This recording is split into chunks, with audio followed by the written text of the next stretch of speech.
ونستغفره ونؤمن به ونتوكل عليه ونعوذ بالله من شرور أنفسنا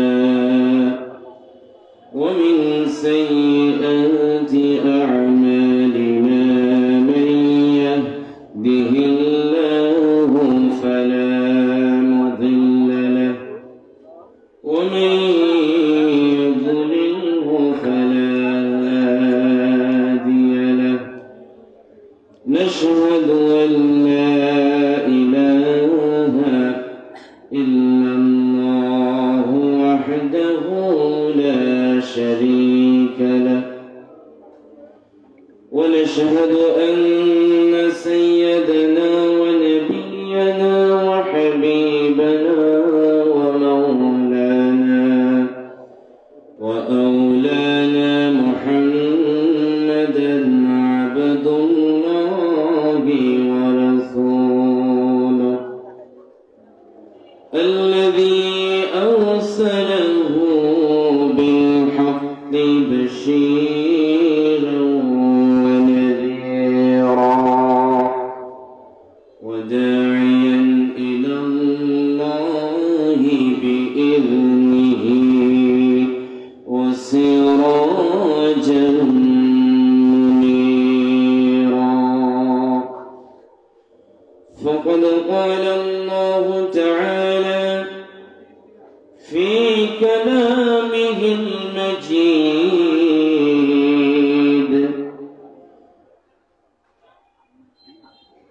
وبرهانه التوحيد أعوذ بالله من الشيطان الرجيم بسم الله الرحمن الرحيم إن الذين قالوا ربنا الله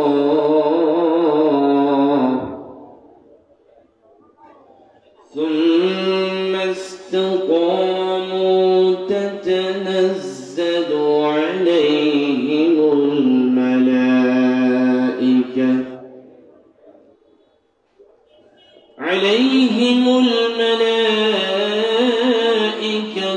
ألا تخافوا ولا تحزنوا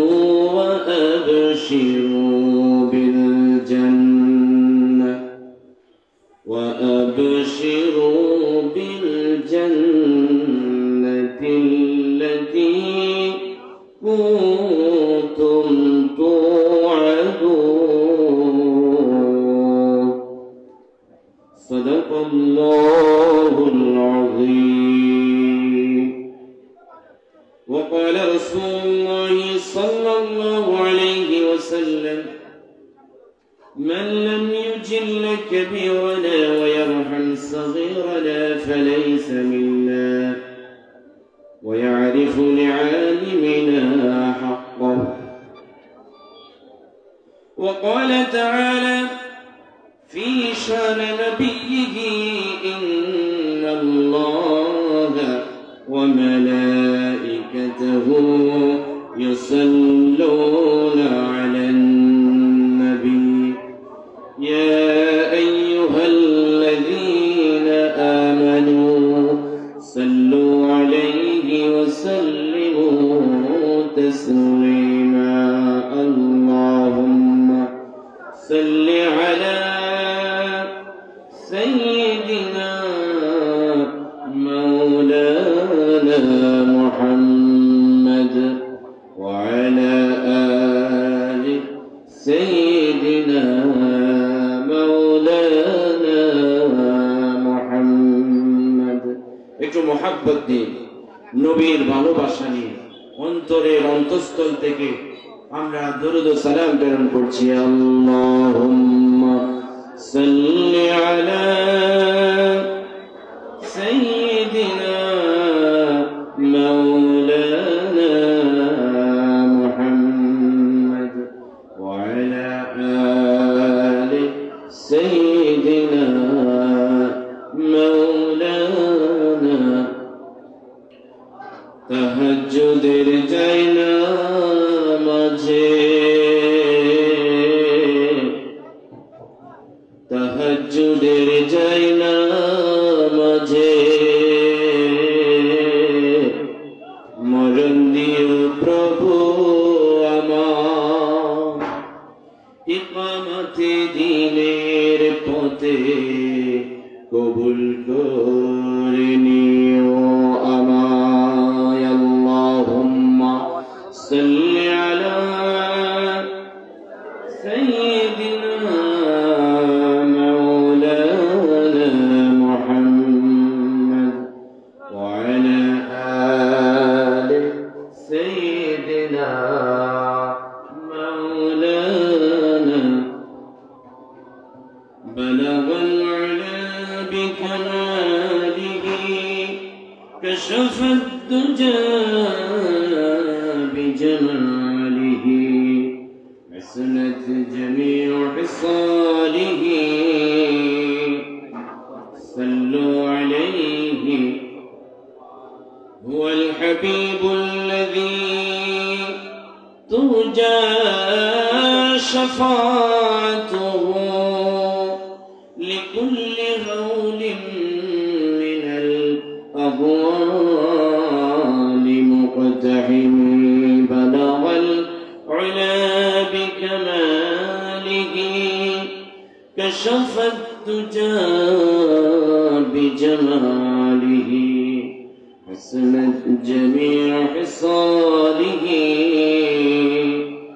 صلوا عليه وآله সকলে পড়ছি রব্বি জিদনি ইলমা রব্বি ইশরাহ লি সাদরি ওয়া ইয়াসসির লি আমরি واحلل عقدة من لساني يفقهوا قولي سبحانك لا علم لنا إلا ما علمتنا إنك أنت العليم الحكيم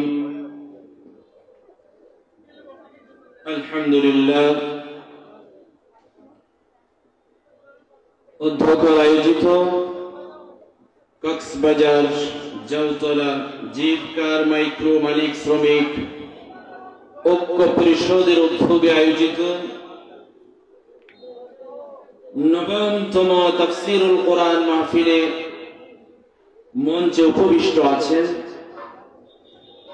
কক্সবাজার জীবকার মাইক্রো মালিক শ্রমিক ঐক্য পরিষদের সম্মানিত সভাপতি, কক্সবাজারের মাটি ও মানুষের প্রিয় নেতা, আপনাদের এই সুপরিচিত ব্যক্তিত্ব, বারবার নির্বাচিত কমিশনার, যিনি এমপি পদে আপনাদের খেদমত করার জন্য দায়িত্ব নেবার চেষ্টা করছিলেন, কিন্তু স্বৈরাচারী শাসক তাকে আপনাদের খেদমতে আপনাদের সামনে উপস্থিত হবার সেই সুযোগ দেয় নাই। তিনি আর কেউ নন, আমাদের এই সকলেরই পরিচিত জনাব রফিকুল ইসলাম ভাই। আল্লাহ তাআলা ওনার হায়াতের মধ্যে বরকত দান করুন বলি আমিন। আগামীতে তিনি যেন আমাদের খেদমতে আবার আমাদের সম্মুখ পানে আসা তৌফিক যেন আল্লাহ তাআলা দান করেন বলি আমিন। উপস্থিতি মঞ্চে আরো উপবিষ্ট আছেন, যাকে আমরা সুখের সময় দুঃখের সময় কাছে পাই। তিনি আর কেউ নন, তিনি জীবকার মাইক্রো মালিক শ্রমিক ঐক্য পরিষদের সম্মানিত সেক্রেটারি জনাব বাপ্পি ভাই। আল্লাহ তাআলা বাপ্পি ভাইয়ের হায়াতের মধ্যে বরকত আতা ফরমান বলি আমিন। আর উপস্থিত আছেন জীবকার মাইক্রো মালিক শ্রমিক ঐক্য পরিষদের সহসভাপতি, সহ সেক্রেটারি, কোষাধ্যক্ষ এবং আমার প্রিয়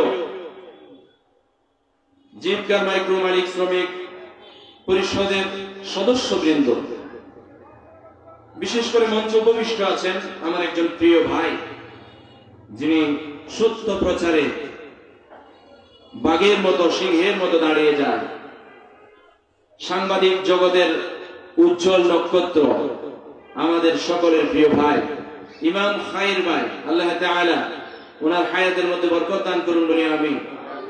উনি নিজেও আসছেন, ওনার মিডিয়া টিম সহ নিয়ে আসছেন, আলহামদুলিল্লাহ বলেন। প্রিয় উপস্থিতি, বিশেষ করে আজকের প্রধান আকর্ষণ যাদেরকে আমি মনে করি তারা হচ্ছেন আপনারা যারা শ্রোতা, যারা আজকে কোরআনের কথা শুনবার জন্য এই মাহফিলকে সৌন্দর্যমণ্ডিত করার জন্য এসে চাতক পাখির মতো কোরআনের কথা শোনার জন্য এসে বসে পড়েছেন, আলহামদুলিল্লাহ বলেন। আজকে আলোচনা পেশ করে ধন্য করেছেন আমার পূর্বে আপনাদের সুপরিচিত একজন আলেম, আমার প্রিয় দ্বীনি ভাই হযরত মাওলানা আব্দুল্লাহ, শিক্ষক, কক্সবাজার ইসলামিক রিসার্চ সেন্টার।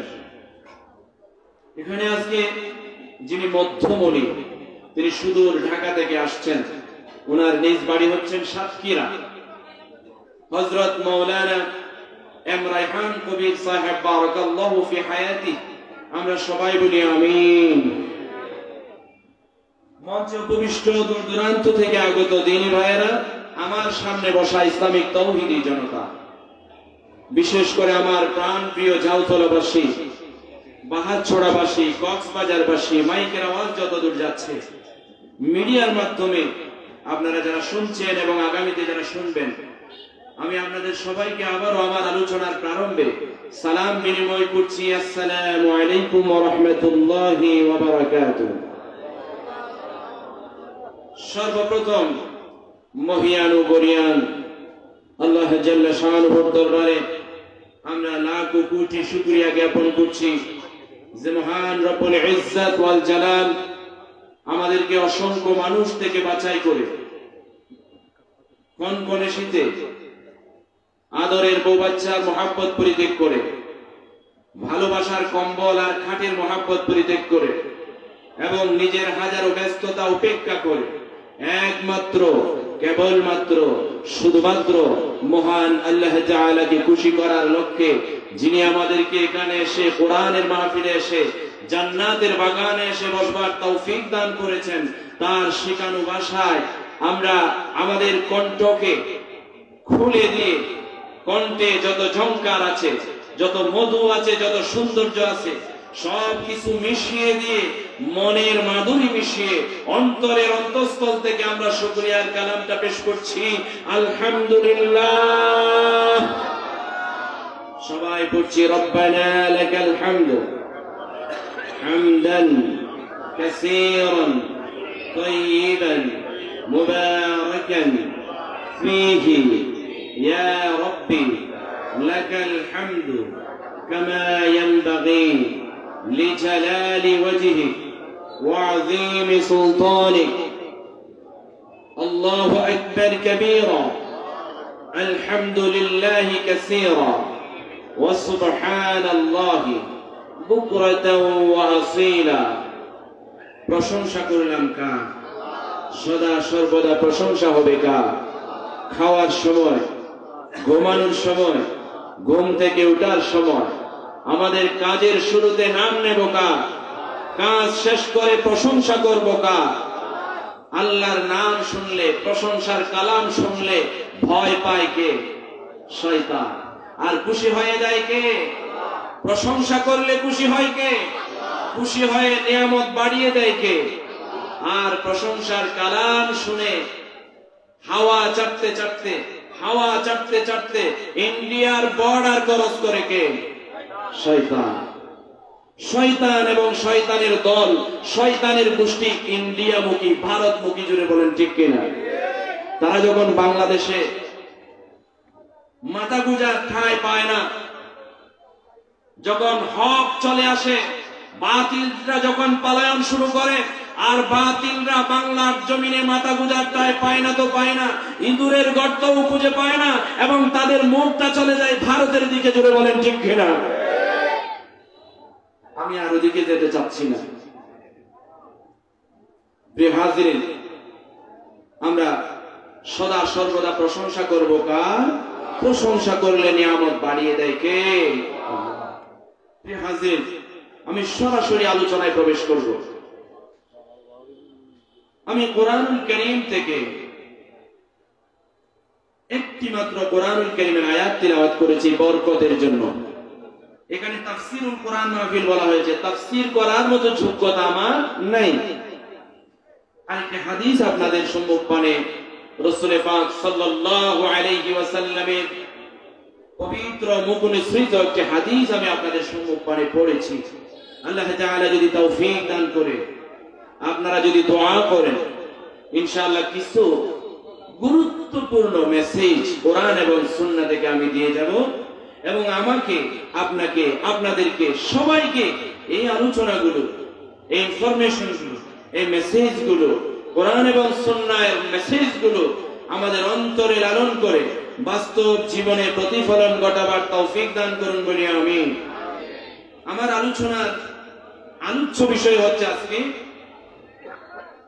কিছু মানুষ ইসলামিক পরিবারে জন্মগ্রহণ করার পরেও, ধার্মিক পরিবারে জন্মগ্রহণ করার পরেও, মুসলমানের ঘরে জন্মগ্রহণ করার পরেও তারা আল্লাহর নবীর দলভুক্ত নয়, অর্থাৎ আল্লাহর নবীর উম্মত নয়।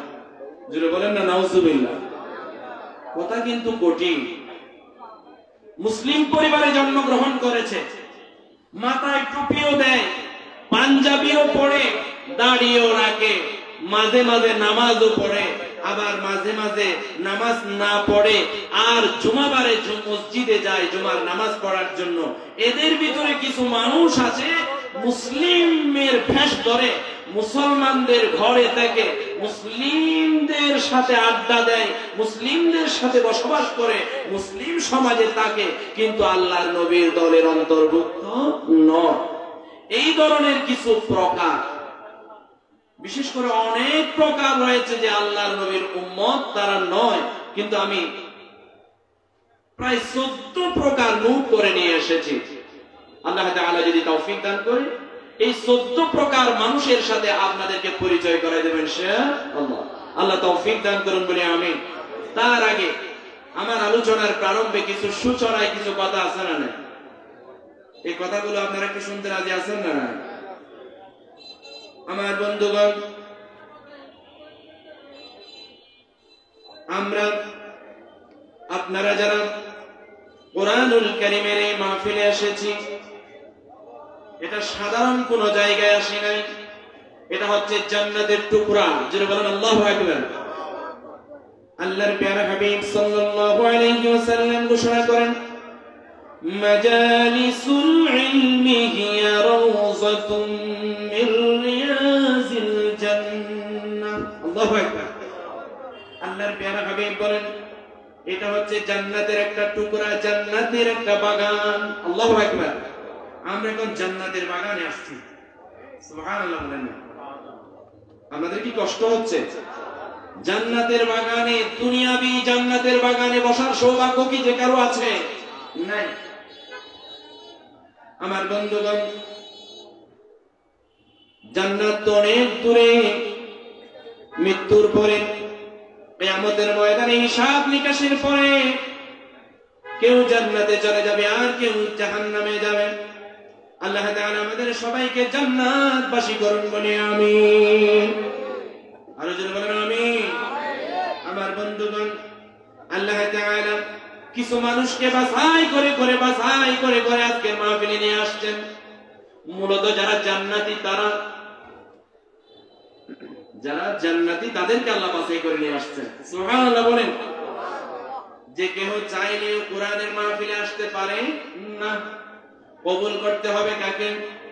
আরো জোরে বলেন, কবুল করতে হবে কাকে? আমার বন্ধুগণ, আমার বিশ্বাস যে সমস্ত মানুষ জান্নাতে যাবে, ওই জান্নাতি লোকগুলো ছাড়া দুনিয়াবি জান্নাতে বসার সুযোগ আল্লাহ কাউকে দেয় না। আল্লাহু আকবার।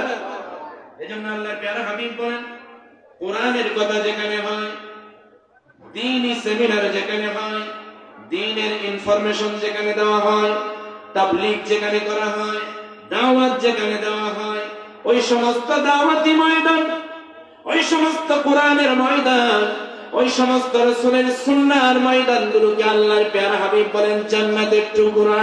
আল্লাহু আকবার। তাহলে আমরা কোথায় বসে আছি? জান্নাতের বাগান। শুধু তাই নয়, আল্লাহর প্যারা হাবিব সাল্লাল্লাহু আলাইহি ওয়াসাল্লাম ঘোষণা করেন, তাদারাসুল ইলমিয়া সাআতাম মিনাল লাইলি খায়রুম মিন ইহয়াইহা। দ্বীন জানার জন্য, ধর্ম বোঝার জন্য, ইসলামকে জানার জন্য, কোরআনকে জানার জন্য যে সমস্ত মানুষ রাত্রিবেলা কিছু সময় আল্লাহর জন্য দেয়, দ্বীন বোঝার জন্য, দ্বীন জেনে, ধর্ম বুঝে, ইসলামকে জেনে, রাসূলের সুন্নাহকে জেনে নিজের জীবনটাকে পরিবর্তন করার জন্য, জান্নাতি রূপ দেওয়ার জন্য যারা এই সমস্ত দ্বীনি মাহফিলে, কোরআনের বাগানে, জান্নাতের বাগানে সময় দেয়, আল্লাহর প্যারা হাবিব সাল্লাল্লাহু আলাইহি ওয়াসাল্লাম বলেন, রাত্রিবেলা সময় দেওয়ার কারণে সারা রাত ধরে নফল ইবাদত করলে যে সওয়াব, কোরআন তেলাওয়াত করলে যে সওয়াব, জিকির করলে যে সওয়াব, চোখের পানি ছেড়ে ছেড়ে আল্লাহকে রাজি খুশি করবার জন্য সারা রাত ধরে বন্দেগী করলে যে সওয়াব, তার চাইতেও বেশি সওয়াব আল্লাহ দান করে। আল্লাহু আকবার।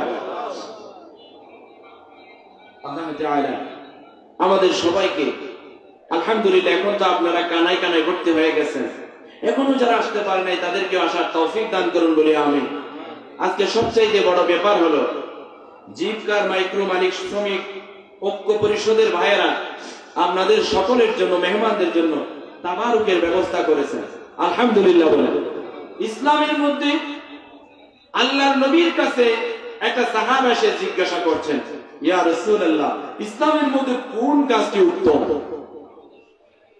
আল্লাহর প্যারা হাবিব বলছেন, তুতইমুত তুআম ওয়া তুকরিউস সালাম আলা মান আরাফতা ওয়া মান লাম তা'রিফ। জোরে বলেন না সুবহানাল্লাহ। ইসলামের মধ্যে এই হাদিসের ভাষা অনুযায়ী দুইটি কাজ উত্তম। ইসলামের মধ্যে উত্তম উত্তম কাজ অনেক আছে। যেমন এই হাদিসে বলা হচ্ছে মানুষকে খাওয়ানো, এটা একটা উত্তম কাজ। সুবহানাল্লাহ। এরপরে পরিচিত অপরিচিত সবাইকে সালাম দেওয়া, এটাও উত্তম কাজ। আবার অন্যান্য হাদিসে উত্তম কাজের কথা অনেক কথা বলা হচ্ছে, যে খায়রুন নাসি মান ইয়ানফাউন নাস, যে ব্যক্তি মানুষের উপকার সাধন করে, কল্যাণ সাধন করে, সে ব্যক্তি আল্লাহর কাছে প্রিয়। সুবহানাল্লাহ।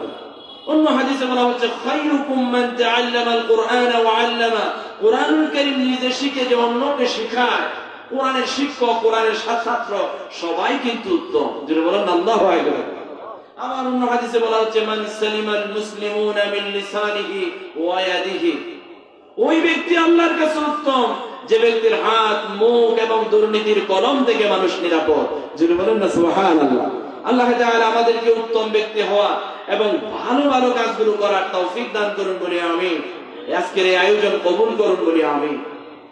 আমার বন্ধুগণ, আল্লাহ তাআলা কোরআনুল কারীমে ইরশাদ করেন, ওয়া ইন তাউদ্দু নি'মাতাল্লাহি লা তুহসুহা। আল্লাহ তাআলা ঘোষণা করেন, ওগো আমার গোলাম, আমি যে নিয়ামত তোমাদেরকে দান করেছি, এই নিয়ামতের গণনা যদি তোমরা শুরু করো, তোমাদের হায়াতে জিন্দেগির 10টা বছর শেষ হয়ে যাবে, 20টা বছর শেষ হয়ে যাবে, 30টা বছর শেষ হয়ে যাবে, এমনকি গোটা জীবনের সব হায়াত তোমার ফুরিয়ে যাবে, গোটা জীবনের সব হায়াত ফুরিয়ে যাবে। কিন্তু আমি আল্লাহ যে নিয়ামত তোমাদেরকে বান্দা হিসাবে, গোলাম হিসাবে দিয়েছি, এই নিয়ামতের গণনা তোমরা করে শেষ করতে পারবে না। যদি বলেন আল্লাহু আকবার। কত নিয়ামত আমাদেরকে আল্লাহ দিয়েছেন। সাগরের দিকে দেখান, আমাদের পশ্চিম পাশে সাগর, সাগরের কুল ঘেঁষে আমরা থাকি, সাগরের ভিতরে হাজার হাজার শ্রেণীর জলজ প্রাণী আছে না নাই? সব বান্দাদের জন্য নিয়ামত। আমার বন্ধুগণ, আমাদের পূর্বে দিকে তাকালেন, পাহাড়িকা কত হাজার হাজার শ্রেণীর প্রাণী রয়েছে, সব কিন্তু আমাদের জন্য নিয়ামত। আমরা কালি চুকে দুনিয়ার জীবনে যা কিছু দেখি আল্লাহ বান্দাদের জন্য তৈরি করেছে, সৃষ্টি করেছে, আর গোলামদেরকে আল্লাহর ইবাদত করার জন্য সৃষ্টি করেছে। জোরে বলেন আল্লাহু আকবার। আল্লাহু আকবার বলতে কষ্ট হয়, জোরে বলেন আল্লাহু আকবার।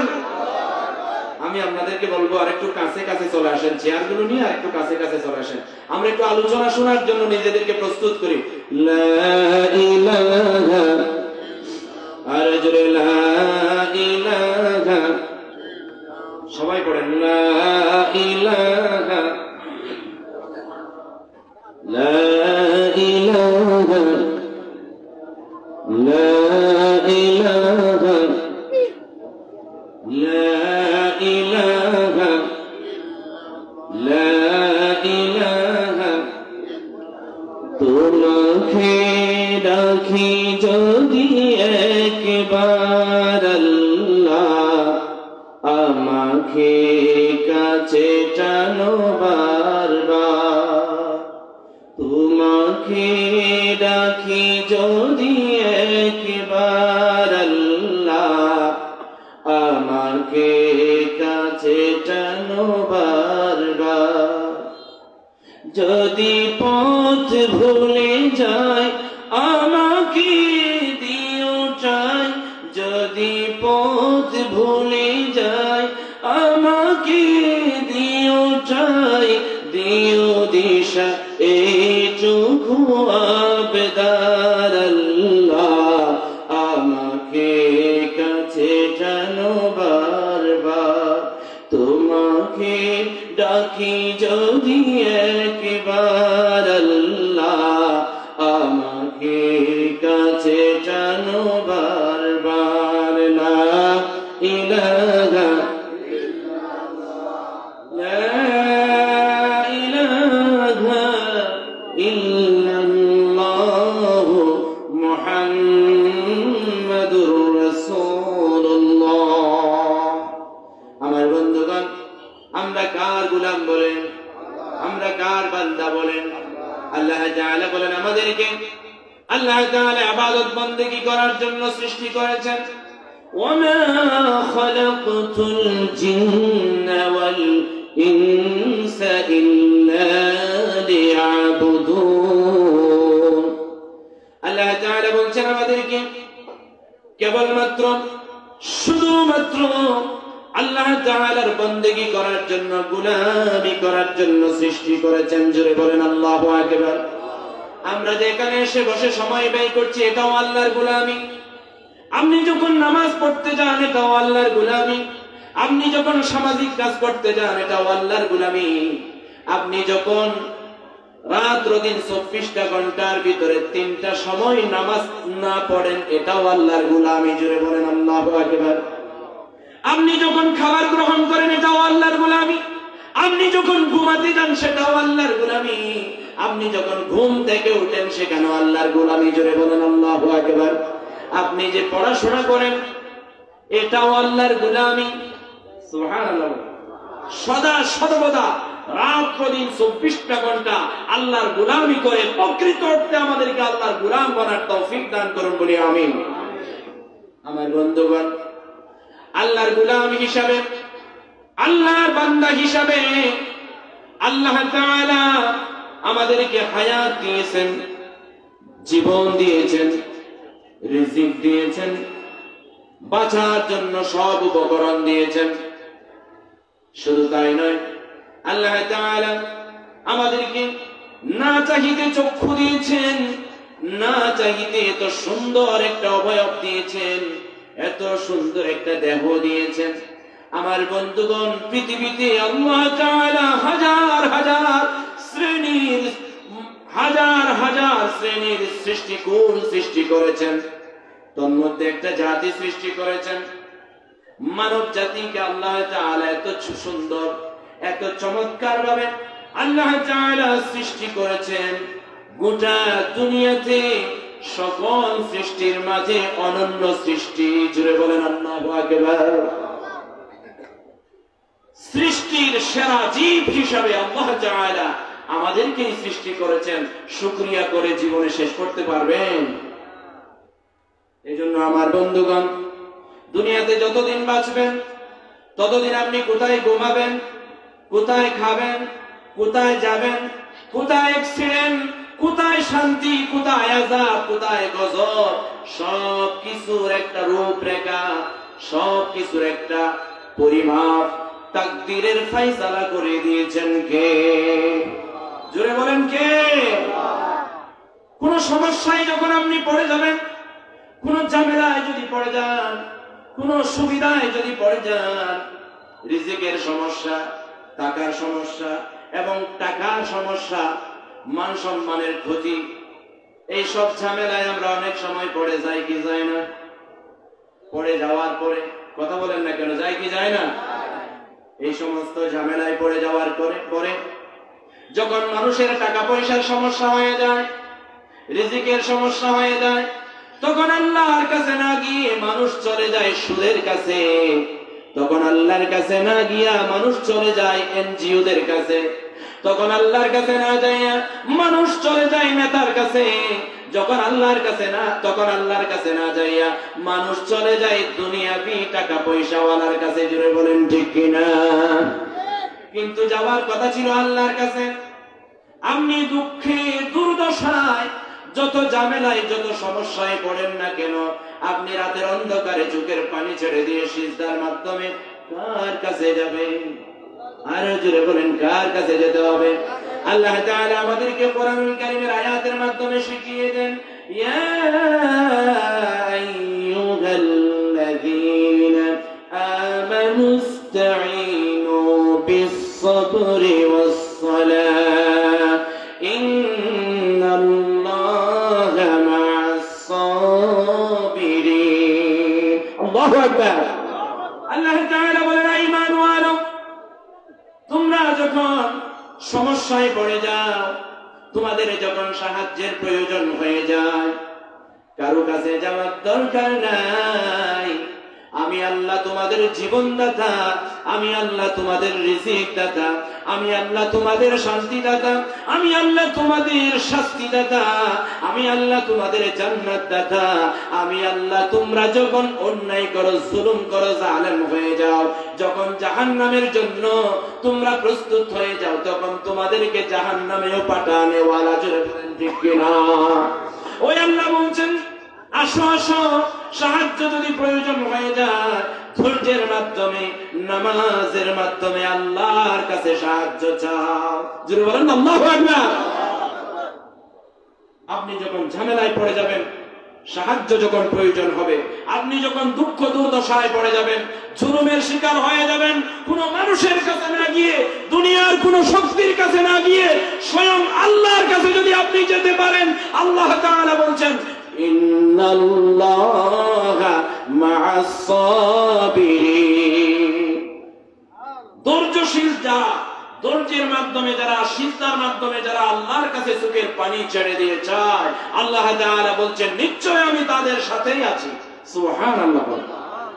আচ্ছা বলেন তো, যারা ধৈর্যশীল, এদিকেও মারে কুসা, এদিকেও মারে ঠেলা, এদিক থেকে মারে, এদিক থেকে মারে, চতুর্দিক থেকে জালেমদের, বাতিলদের থাবা, সত্যিকার মানুষের উপরে, ওই সত্যিকার অর্থে দ্বীন প্রেমিক, ধর্ম প্রেমিক, কোরআন প্রেমিক, রাসূলের সুন্নাহ প্রেমিক, ইসলামী আন্দোলনের কর্মীদেরকে ঠেকাতে পারে না। কেননা তারা ধৈর্যের মাধ্যমে, চরম ধৈর্যের মাধ্যমে, সিজদার মাধ্যমে, চোখের পানির মাধ্যমে কার কাছে সাহায্য চায়? আল্লাহর কাছে। সুতরাং সুখে দুঃখে যখন বিভিন্ন প্রকার দুনিয়াবি ঝামেলায় জড়িয়ে যাবেন, যখন আপনার পিছনের দিকে যাওয়ার মতো কোনো রাস্তা থাকবে না, যখন আপনার পিছনের দিকে দেওয়ালে আপনি ঠেকে যাবেন, তখন অন্তত পক্ষে আল্লাহর দরবারে এসে হাজিরা দেওয়ার দরকার আছে না? আল্লাহ তৌফিক দান করুন বলি আমিন। আমার বন্ধুগণ, আমি অল্প সময়ের ভিতরে আমার আলোচনার বিষয়বস্তুর দিকে যাচ্ছি। আমি একটি কুরআনুল কারীম থেকে আয়াত তিলাওয়াত করেছি আলোচনার শুরুতে। এটা যেহেতু তাফসীরুল কোরআন মাহফিল, কোরআন এবং সুন্নাহর আলোকে কথা বলা দরকার। আর আল্লাহর নবী সাল্লাল্লাহু আলাইহি ওয়াসাল্লাম বলেন, কোরআনুল কারীম যেখানে তিলাওয়াত করা হয় সেখানে আল্লাহ তাআলার রহমতের বারিদারা নাযিল হয়ে যায়। আল্লাহু আকবার। এখন আমাদের ঘরে কোরআন তেলাওয়াতের পরিবেশ নাই, দোকানপাটে কোরআন তেলাওয়াতের পরিবেশ নাই, ইসলামিক চর্চা নাই। আমার বন্ধুগণ, আপনি যখন সকাল বেলা আপনার সমাজের মধ্যে, শহরে নগরে অলিগলিতে যখন হাঁটবেন, কোরআনুল কারীমের চর্চা দেখবেন না। মক্তবগুলো তো নাই হয়ে গিয়েছে। বিভিন্ন ঘর থেকে ইন্ডিয়ান ফিল্মের এবং নাচের গানের আওয়াজ ভেসে আসে। জুড়ে বলেন নাউজুবিল্লাহ। আগেকার যুগে আমরা মুরব্বীদেরকে দেখেছি, ছোট বড় ভাই বোন মিলে সবাই মিলে ফজরের সময় অন্তত পক্ষে সূরা ইয়াসিনটা বড় বড় করে তিলাওয়াত করতেন। বলেন আল্লাহু আকবার। সেই কোরআনের সুর সমাজের রন্ধ্রে রন্ধ্রে থেকে, অলিগলি থেকে, শহর নগর থেকে এই কোরআনের সুর আজকে পালিয়ে গেছে। শয়তানের সুর এসে হাজির হয়ে গেছে। জোরে বলেন নাউজুবিল্লাহ। আমার বন্ধুগণ, যেখানে কোরআনুল কারীমের তিলাওয়াতের পরিবেশ তৈরি করবেন, পারলে নিজে পড়বেন, না পারলে আলেম উলামাদেরকে দিয়ে কোরআনুল কারীমের তিলাওয়াতের পরিবেশ তৈরি করবেন, না পারলে হাফেজে কোরআনদেরকে দিয়ে কোরআনুল কারীমের তিলাওয়াতের পরিবেশ তৈরি করবেন। আর যদি আপনি নিজে না পারেন, সন্তান সন্ততিকে সকালবেলা ঘুম থেকে ডেকে দিয়ে কোরআনুল কারীমের পরিবেশ তৈরি করবেন। যেখানে কোরআনুল কারীমের তিলাওয়াতের পরিবেশ তৈরি হয়ে যাবে, আমার প্যারা হাবিব সাল্লাল্লাহু আলাইহি ওয়াসাল্লাম হাদিস শরীফে ঘোষণা করেন, আল্লাহর রহমতের বাড়ি দ্বারা ছাল ছিঁড়ে নাযিল হতে থাকবে। আল্লাহু আকবার। আল্লাহ তাআলা কোরআনুল কারীমে ইরশাদ করেন, ইন্নাল্লাযীনা ক্বালু রাব্বুনাল্লাহু সুম্মা ইসতাকামু তাতানাজ্জালু আলাইহিমুল মালাঈকাতু আল্লা তাখাফু ওয়া লা তাহজানু ওয়া আবশিরু বিল জান্নাতিল্লাতী কুনতুম তুআদুন। আল্লাহ তাআলা বলেন, নিশ্চয় যারা আল্লাহকে প্রভু হিসাবে স্বীকৃতি দেয়, আল্লাহকে রব হিসাবে মেনে নেয়, আল্লাহকে প্রভু হিসাবে মেনে নেওয়ার পরে সুম্মা ইসতাকামু, ওই রবের উপরে ইস্তিকামত থাকে, অবিচল থাকে, তাতানাজ্জালু আলাইহিমুল মালাঈকা, আল্লাহ তাআলা আসমান থেকে, জান্নাত থেকে, আসমান থেকে আল্লাহ তাআলা আরশে আজিম থেকে দেখে দেখে একটা স্পেশাল ফেরেশতাদের ফোর্স পাঠিয়ে দেয়। জোরে বলেন আল্লাহু আকবার। ওই ফেরেশতারা এসে দুনিয়ার জমিনে ওই বান্দা বান্দিনী যারা আল্লাহর নামের উপরে অবিচল থাকে, মহান রবের উপরে অবিচল থাকে, ওই সমস্ত মানুষের উপরে এসে ওই সমস্ত মানুষদেরকে পাবলিসিটি করে জানায়া দেয়, আল্লা তাখাফু ওয়া লা তাহজানু ওয়া আবশিরু বিল জান্নাহ ওয়া আবশিরু বিল জান্নাতিল্লাতী কুনতুম তুআদুন। আল্লাহু আকবার। ওই সমস্ত মানুষ যখন মৃত্যুবরণ করে, মৃত্যুপথের যাত্রীকে এসে ডাক মেরে বলে, ওগো আল্লাহর গোলাম, তুমি রবের উপরে অবিচল ছিলা, রবকে রব হিসাবে মেনে নিয়েছিলা, রবের উপরে ইস্তিকামত ছিলা, তোমার জন্য আল্লাহ তাআলা স্পেশাল ফেরেশতাদের পোস্ট পাঠিয়ে দিয়ে তোমার জন্য ঘোষণা করতে বলেন, তোমার কোনো ভয় নাই দুনিয়াতে, সুবহানাল্লাহ, তোমার কোনো ভয় নাই কবরে, তোমার কোনো ভয় নাই কিয়ামতের ময়দানে, তোমার কোনো ভয় নাই ফুলসিরাতে, তোমাদের কোনো ভয় নাই। তোমরা জান্নাতে যাওয়া পর্যন্ত আল্লাহ তাআলা স্পেশাল ফোর্স দিয়ে জান্নাতে পার করায়া দেবে। জুড়ে বলেন আল্লাহু আকবার। শুধু তাই নয়, তোমাদের কোনো টেনশন নাই দুনিয়াতে। দুনিয়ার যত সব টেনশন থাকবে, আপনি যদি রবকে রব হিসাবে মেনে নেন, আল্লাহর উপরে অবিচল থাকেন, সবকিছু আল্লাহর ফায়সালা মেনে নেন, তাওয়াক্কুল করেন আল্লাহর উপরে, আল্লাহ তাআলা বলেন আপনার তো কোনো ভয় নাই, ভয় নাই কোনো জায়গায়। টেনশনও থাকবে না, পারিবারিক টেনশন থাকবে না, সামাজিক টেনশন থাকবে না, রাষ্ট্রীয় টেনশন থাকবে না। আপনার টেনশন থাকবে না কখন যে আপনার গ্যাস ফুরিয়ে যাচ্ছে, কখন আপনার সন্তানকে মাদ্রাসা স্কুলে ভর্তি করতে হবে, কখন আপনার ব্যবসা বাণিজ্যে লাভবান হতে হবে। আপনার রিজিকের টেনশন, দুনিয়ার ব্যবসার টেনশন, দুনিয়ার সব ঝামেলা থেকে টেনশন মুক্ত করে ফেলবে। এমনকি আপনি যদি মৃত্যুবরণ করেন, কবরেও আপনার টেনশন থাকবে না, হাসরেও আপনার টেনশন থাকবে না, জান্নাতে যাওয়া পর্যন্ত আল্লাহ দায়িত্ব নিয়ে নেবে। জোরে বলেন আল্লাহু আকবার।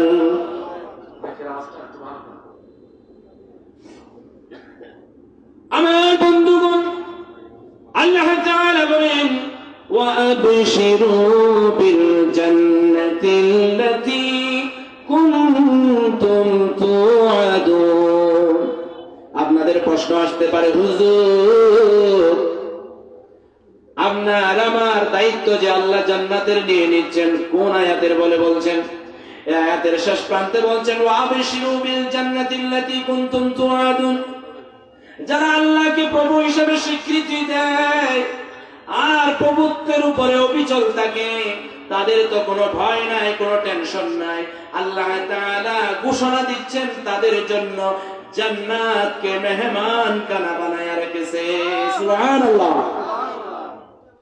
দুনিয়ার জমিনে আমরা মেহমান খানায় বেড়াতে যাই, নাস্তা নিয়া, ফল ফ্রুট নিয়া, একদিন তাইকা, 2 দিন তাইকা, 3 দিন তাইকা চলে আসতে হয়। যারা বলেন ঠিক কিনা? আপনি যদি নানার বাড়িতে যান ফিরে আসতে হয়, বাবার বাড়িতে যান ফিরে আসতে হবে, বন্ধুর বাড়িতে যান ফিরে আসতে হবে, নেতার বাড়িতে যান ফিরে আসতে হবে। জোরে বলেন ঠিক কিনা? কেউ আপনার কথা মনে রাখবে না। কিন্তু আমার বন্ধুগণ, আমাদের বোন আছে না নাই? বোন, আমাদের বোনেরা আমাদের কলিজার টুকরা, আর মা বাবার জন্য কলিজার ধন। জোরে বলেন ঠিক কিনা? রাজ রানী, ওই বোনেরা যদি, ওই বোনদের যদি বিয়ে হয়ে যায়, বাবার বাড়িতে আসবে বেড়াতে, সেও বাবার বাড়ির, মায়ের বাড়ির মেহমান হয়ে যায়। জোরে বলেন ঠিক কিনা? ওই সমস্ত ভাই বোনের কত ভালোবাসা। আর আপনি যদি বোনের শ্বশুর বাড়িতে বেড়াতে যান, ওখানেও থাকার পরিবেশ নাই। হয়তো 1 দিন, 2 দিন, 3 দিন, 4 দিন, 5 দিন মেহমান কানায় মেহমান হিসাবে থাকবেন, কয়েকদিন পর আবার চলে আসতে হয়। জোরে বলেন ঠিক কিনা? ঠিক তেমনি ভাবে আপনার বোন অথবা আপনার কন্যা সন্তান আপনার ঘরের মেহমান হয়ে যায়। মেহমান হওয়ার সময় যদি আপনার বোন কিংবা আপনার কন্যা সন্তান জামাই বাবাজিকে নিয়ে মেহমান হয়ে যায়, হয়তো অনেক দিন পরে আসার কারণে 5 দিন, 1 সপ্তাহ, 10 দিন, এরপরে যদি মেয়েটা বেশি আদরের হয়, আদরের দুলারি হয়, আর মেয়ের জামাইটা যদি একটু বেশি, জামাইটা আদরের হয়, সর্বোচ্চ 1 মাস। 1 মাস যখন আপনি আপনার শ্বশুর বাড়িতে থেকে যাবেন, সমাজের কেউ যদি কিছু নাও বলে, মসজিদ থেকে নামাজ পড়ে বের হয়ে কয়েকটা লোক বলবে, ইবা তো গজ জামাইয়া এসে। আল্লাহ জোরে ঠিক কিনা? আমার বন্ধুগণ, যারা গজ জামাই আছে তাদেরকে আপনারা তুচ্ছ তাচ্ছিল্য করবেন না, সামাজিক সম্মান দেবেন, ভালোবাসা দেবেন, আন্তরিকতা দেবেন, মোহাব্বত ভালোবাসা মিলাবেন। সেটাও আমার দ্বীনই ভাই। জোরে বলেন ঠিক কিনা? কেননা আমার বন্ধুগণ, আল্লাহর নবী সাল্লাল্লাহু আলাইহি ওয়াসাল্লাম মা খাদিজাতুল কুবরা রাদিয়াল্লাহু তাআলা আনহার ঘরে ঘর জামাই ছিলেন। সুবহানাল্লাহ। হযরত ইব্রাহিম আলাইহিস সালাম, যিনি জাতির পিতা। কিসের পিতা? ইব্রাহিম আলাইহিস সালাম আমাদের কিসের পিতা? জাতির পিতা। সুবহানাল্লাহ। এখন তো জাতির পিতা আমরা খুঁজে পাই না। জাতির পিতার সাথে একটু পরিচয় করাই দিই। জাতির পিতা ইব্রাহিম আলাইহিস সালাম, তিনিও ঘর জামাই ছিলেন। জোরে বলেন আল্লাহু আকবার। আমি একটু জাতির পিতাদের সাথে পরিচয় করাই আপনাদের। আদম আলাইহিস সালাম আল্লাহ তাআলা জান্নাতে যাকে প্রথম সৃষ্টি করেছেন তিনি হচ্ছেন আদি পিতা। জোরে বলেন কি পিতা? আর ইব্রাহিম আলাইহিস সালাম হচ্ছে জাতির পিতা। আর আমাদের বিশ্বনবী মুহাম্মদুর রাসূলুল্লাহ সাল্লাল্লাহু আলাইহি ওয়াসাল্লাম যাকে সৃষ্টি না করলে আল্লাহ ইহজগৎ পরজগৎ কোন কায়নাত কিছুই সৃষ্টি করত না। বিশ্বনবী সাল্লাল্লাহু আলাইহি ওয়াসাল্লাম হলেন আমাদের রূহানি পিতা। কি পিতা? রূহানি পিতা। চতুর্থ নম্বরে আরেকটা পিতা আছে, যেটা হচ্ছে আমাদেরকে মাথার ঘাম পায়ে ফেলে রক্তকে পানি করে যিনি আমাদেরকে খাওয়ায়, যিনি আমাদের সুখের দুঃখের সাথী, যিনি আপনাকে কাপড় কোনটা পরলে সুন্দর লাগবে সেটাও খেয়াল করে, আপনি কোন খাবার খেলে আপনার শরীরে ভিটামিন যুক্ত হবে, গাড়িতে করে যাওয়ার সময় কিভাবে আপনাকে কুড়ে করে নিলে আপনি শান্তি পাবেন, আপনি কোন ঘরে শুলে কোন ঘরে ঘুমাইলে কোন মশারি আপনার জন্য চয়েস করলে মশা কামড়াবে না সেটাও যিনি চিন্তা করেন সেটা হচ্ছে আমাদের জন্মদাতা পিতা। জোরে বলেন ঠিক কিনা? তাহলে পিতা কয়টা পেলাম? জোরে বলেন কয়টা? আরো জোরে, আরো জোরে। এর বাইরে যারা পিতা আছে আমি আরেকটু বলি।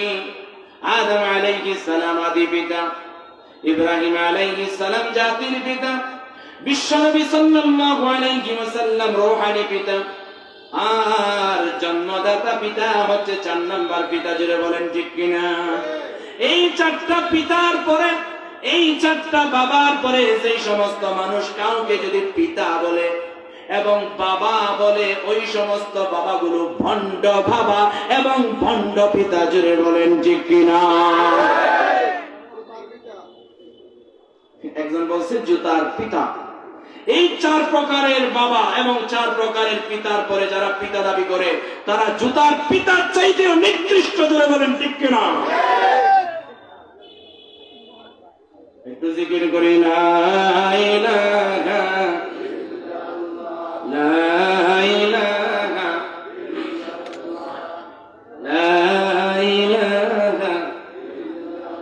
তুমি আরশে তাকা প্রভু, আমরা জমিনে তবু তোমারি প্রেম জমে হৃদয় গহীনে, আমরা তোমারি গোলাম গো অন্য কারো না, আলিমুল গায়ব তুমি মালিক রব্বানা, আলিমুল গায়ব তুমি মালিক রব্বানা।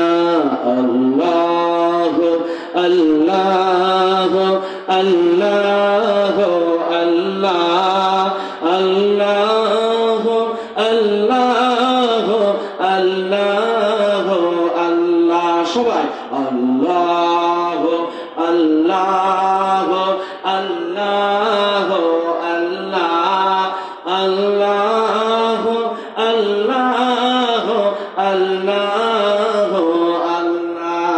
লা ইলাহা লা ইলাহা। জিকির করলে কলব পরিষ্কার হয়ে যায়। মরিচিকা ধরে যাওয়া কলবকে যদি আমরা পরিষ্কার করতে চাই জিকিরের মাধ্যমে করতে হবে। লা ইলাহা লা ইলাহা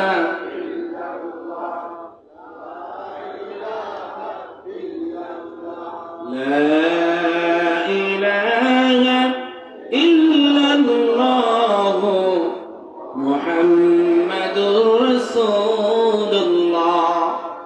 আমার বন্ধুগণ, আমি বোঝাতে চেয়েছিলাম বাবার বাড়িতে যদি কোনো মেয়ে বেড়াতে আসে জামাই বাবাকে সহ নিয়ে, হয়তো বা 1 দিন 2 দিন 3 দিন 1 সপ্তাহ 15 দিন 1 মাস, জুড়ে বলেন ঠিক কিনা, এরপরে চলে যেতে হয়। কিন্তু আমার বন্ধুগণ, আপনি যদি আল্লাহ তাআলার দেওয়া বিধান কোরআন এবং রাসূলের আনিত সুন্নাহর মাধ্যমে নিজের জীবনটাকে পরিপূর্ণ রূপে সাজায় নিতে পারেন। আপনি যদি রবকে রব হিসাবে স্বীকৃতি দিয়ে রবের উপরে অবিচল থাকতে পারেন, অটুট থাকতে পারেন, আল্লাহ তাআলা যে জান্নাতের ঘোষণা আমাকে আপনাকে দিচ্ছে, ওই জান্নাতটাকে এমন ভাবে মেহমানখানা বানায় আল্লাহ তৈরি করে রেখেছেন, ওই মেহমানখানা থেকে আর ফিরে আসতে হবে না। আল্লাহু আকবার। খালিদিনা ফিহা লা ইয়াবগুনা আনহা হিওয়ালা। আল্লাহ তাআলা বলেন ওই জান্নাত থেকে আর ফিরে আসার মানসিকতা মানুষের থাকবে না। সুবহানাল্লাহ। জান্নাতের কথা যখন আসলো, একটু জান্নাতের কথা বলি। জান্নাতটা কেমন হবে হুজুর? আপনি যদি জান্নাতে কোন ফলমূল খেতে চান, জান্নাতের বাগান থেকে ধরে ধরে যদি খেতে চান তাও পারবেন। আর যদি আপনি ওই ফলটাকে চাপায়া চাপায়া খেতে চান তাও পারবেন। ওই জান্নাতি ফলমূল গুলো, জান্নাতি খাবার গুলো আপনার সামনে আসবে, পরিবেশন হবে, আপনি ধরে ধরে যদি খেতে চান খেতে পারবেন। আর যদি আল্লাহকে বলেন আল্লাহ দুনিয়াতে ধরে ধরে চাপায়া চাপায়া অনেক খাইছি আল্লাহ, এখন তো জান্নাতি পরিবেশে আসছি আল্লাহ, আমি ধরেও খাইতাম না চাপায়াও খাইতাম না, শুধু মুখ দিয়ে ঢুকবে আর আমি মজা নেব। সুবহানাল্লাহ। আল্লাহর প্যারা হাবিব বলেন আমাদের দুনিয়াতে এখন পৃথিবীতে ব্লেন্ডার মেশিন আছে না? মানুষ ব্লেন্ডার মেশিন নিয়ে বিভিন্ন প্রকারের হরেক প্রকারের জুস বানায় খায়, কিন্তু জান্নাতের ভিতরে যে সমস্ত ফল ফ্রুট আপনি খেতে চাইবেন না কেন, যত প্রকারের জান্নাতি নিয়ামত খেতে চাইবেন না কেন, আপনি যদি বলেন জান্নাতি ভাবে আল্লাহর কুদরতি ভাবে এটা ব্লেন্ডার হইয়া যাবে আর আমার মুখ দিয়ে ঢুকবে আর আমি মজা নিতে থাকবো। জোরে বলেন আল্লাহু আকবার। সাথে সাথে জান্নাতি ব্লেন্ডার হইয়া আপনার মুখ দিয়ে ঢুকবে আর আপনি খাবেন। সুবহানাল্লাহ। সবচেয়ে মজার ব্যাপার হলো জান্নাতের পাখিদেরকে যখন আপনি দেখবেন, ও আল্লাহ কত সুন্দর সুন্দর চমৎকার জান্নাতের পাখিগুলো জান্নাতে উড়ে বেড়ায়, এত সুবিশাল জান্নাত রে আল্লাহ। দুনিয়ার জীবনে যখন বাংলাদেশ থেকে দুবাই সফর করি, দুবাই এয়ারলাইন্স দিয়ে চলে যায়, আর যখন সৌদি আরবে যাই বাংলাদেশ এয়ারলাইন্স কিংবা আরাবিয়ান এয়ারলাইন্স দিয়ে যায়। দুনিয়াতে দুনিয়ার কত বাহন আছে, বিভিন্ন প্রান্তের সৌন্দর্য দেখার জন্য আল্লাহ হংকং এর সৌন্দর্য, ব্যাংককের সৌন্দর্য, চাইনিজদের সৌন্দর্য, জাপানের সৌন্দর্য, মালয়েশিয়ার সৌন্দর্য, আরব আমিরাতের সৌন্দর্যগুলো আমরা দুনিয়াবি বাহনে করে যাই, কিন্তু জান্নাতের বাগানে এত সুবিশাল জান্নাত, এখানে কিভাবে পরিভ্রমণ করব এই জায়গাগুলো? ওয়ালাইকুম তুআতির আল্লাহ পাখির মতো ডানা মেলে জান্নাতের সুবিশাল জান্নাতটাকে আমি একটু দেখতে চাই। আল্লাহ তাআলা সাথে সাথে আপনাকে জান্নাতের পাখিদের আহাল বানিয়ে দেবে, জান্নাতের পাখিদের সমাজে আপনাকে ঢোকা দেবে। জান্নাতের পাখি হইয়া যেখানেই যেতে চান সেখানে যে যে জান্নাতের নাজ ও নিয়ামতগুলো ভোগ করতে থাকবেন। আল্লাহু আকবার। শুধু তাই নয়, সবচেয়ে মজার ব্যাপার হলো জান্নাতের ভিতরে আল্লাহ তাআলা জান্নাতি মেয়েরা, জান্নাতি রমণী, জান্নাতি হুরদেরকে আপনার জন্য সাজিয়ে রাখবে। সুবহানাল্লাহ। আমি আর আপনি দুনিয়ার মেয়েদের সৌন্দর্যের প্রেমে পড়ে আমাদের সমাজের কিছু মানুষ আত্মহত্যা করে, যে বলেন ঠিক কিনা? প্রেম করে, প্রেমের পরে জরিনারে পায় নাই, মা বাবা উভয় পক্ষের মা বাবা রাজি হয় নাই, জরিনার প্রেমে হাবুডুবু বুকে এখন জরিনারে না পাওয়ার কারণে এমনও জরিনা এবং সকিনা আছে বাথরুমে গিয়া হারফিকে মৃত্যুবরণ করেছে। জোরে বলেন না নাউজুবিল্লাহ। একমাত্র দুনিয়ার চাকচিক্যের ভালোবাসা। জোরে বলেন ঠিক কিনা? আবার কিছু মানুষ আছে লিবিয়া যাওয়ার জন্য লিবিয়ার প্রেমে পড়ে সাগর পাড়ি দিতে গিয়ে সাগরের মধ্যে হাবুডুবু গাইতে গাইতে যাচ্ছে, আছে না? এরা দুনিয়ার প্রেমে পড়েছে। কিসের প্রেমে পড়েছে? দুনিয়ার প্রেমে।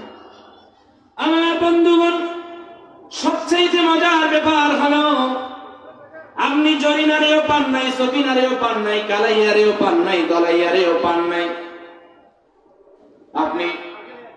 আপনি যদি কালাইয়ার প্রেমে হাবুডুবু না কে, ধলাইয়ার প্রেমে হাবুডুবু না কে, জরিনা সকিনার প্রেমে হাবুডুবু না কে, আল্লাহর প্রেমে যদি হাবুডুবু গাইতে পারেন, আল্লাহর সাথে যদি ভালোবাসা তৈরি করতে পারেন, রাসূলের সাথে যদি ভালোবাসা স্থাপন করতে পারেন, আল্লাহ তাআলা জান্নাতের মধ্যে আপনার জন্য সুখ শান্তি তো রেখেছেন।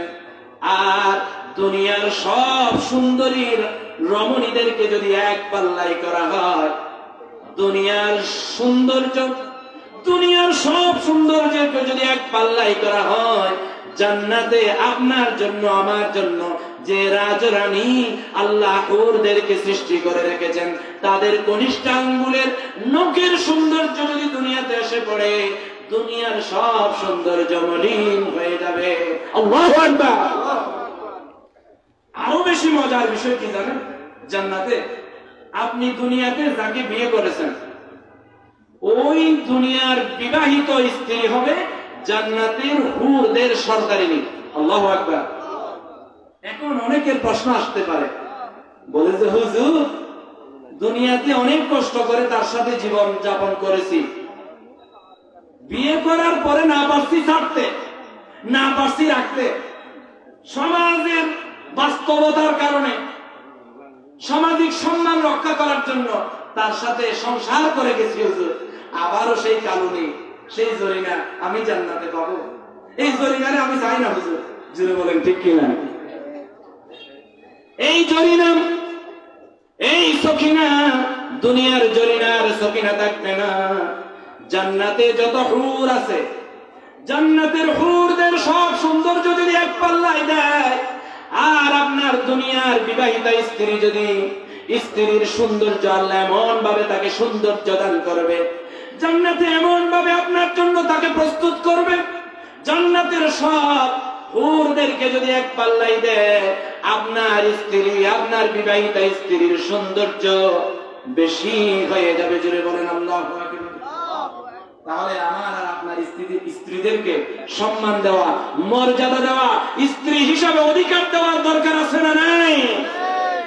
যারা স্ত্রীদেরকে স্ত্রীর মর্যাদা দেয় না, স্ত্রীদেরকে স্ত্রীর অধিকার দেয় না, স্ত্রীদেরকে রাজরানীর সিংহাসনে বসাতে চেষ্টা করে না, ওই সমস্ত মানুষগুলোর স্ত্রী যদি জান্নাতি হয়, ওই জান্নাতি স্ত্রীকে সে পাবে না। জান্নাতি পুরুষদের সাথে তাকে বিয়ে দেবে। জুড়ে বলেন না নাউজুবিল্লাহ। আচ্ছা ধরেন আপনার স্ত্রীর সাথে আপনার বিয়ে ভেঙে গেল, ওই স্ত্রীকে আবার যদি কাউকে বিয়ে দেয়, আপনি কি আবার গ্রহণ করবেন? না না, এটা কেউ মেনে নেয় না। জুড়ে বলেন ঠিক কিনা? ঠিক তেমনি ভাবে জান্নাতে যখন আপনার স্ত্রীকে অন্য কারোর সাথে বিয়ে দেবে, আপনার কলিজা পুড়ে ছাই ছাই হয়ে যাবে, কান খান হয়ে যাবে। জুড়ে বলেন ঠিক কিনা? এজন্য দুনিয়াতে যাকে বিয়ে করেছেন, তাকে যদি জান্নাতে পেতে চান, তাকে জান্নাতি হিসাবে প্রস্তুত করার চেষ্টা করেন। জুড়ে বলেন ঠিক কিনা? আল্লাহ তৌফিক দান করুন বলি আমিন। একটু জিকির করি লা ইলাহা ইল্লাল্লাহ, আর জুড়ে লা ইলাহা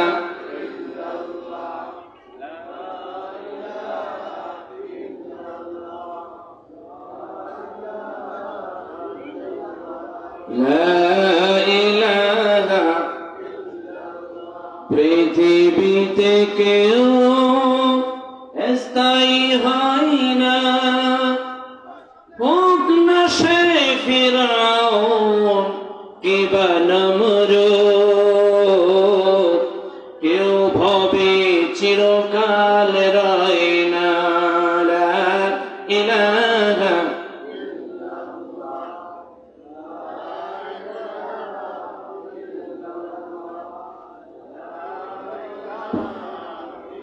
لا إله لا إله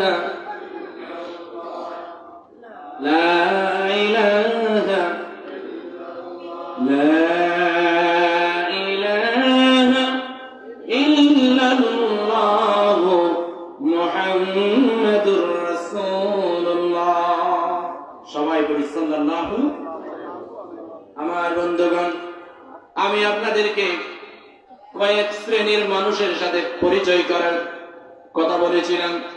শুনতে রাজি আছেন তো নাকি? আল্লাহ তৌফিক দান করুন বলি আমিন। আমার বন্ধুগণ, কিছু মানুষ আছে মুসলিম পরিবারে জন্মগ্রহণ করেছে, মুসলমানি বেশভূষা নিয়ে বসে আছে, কিন্তু আল্লাহর নবীর উম্মত নয়, আল্লাহর নবীর দলের অন্তর্ভুক্ত নয়।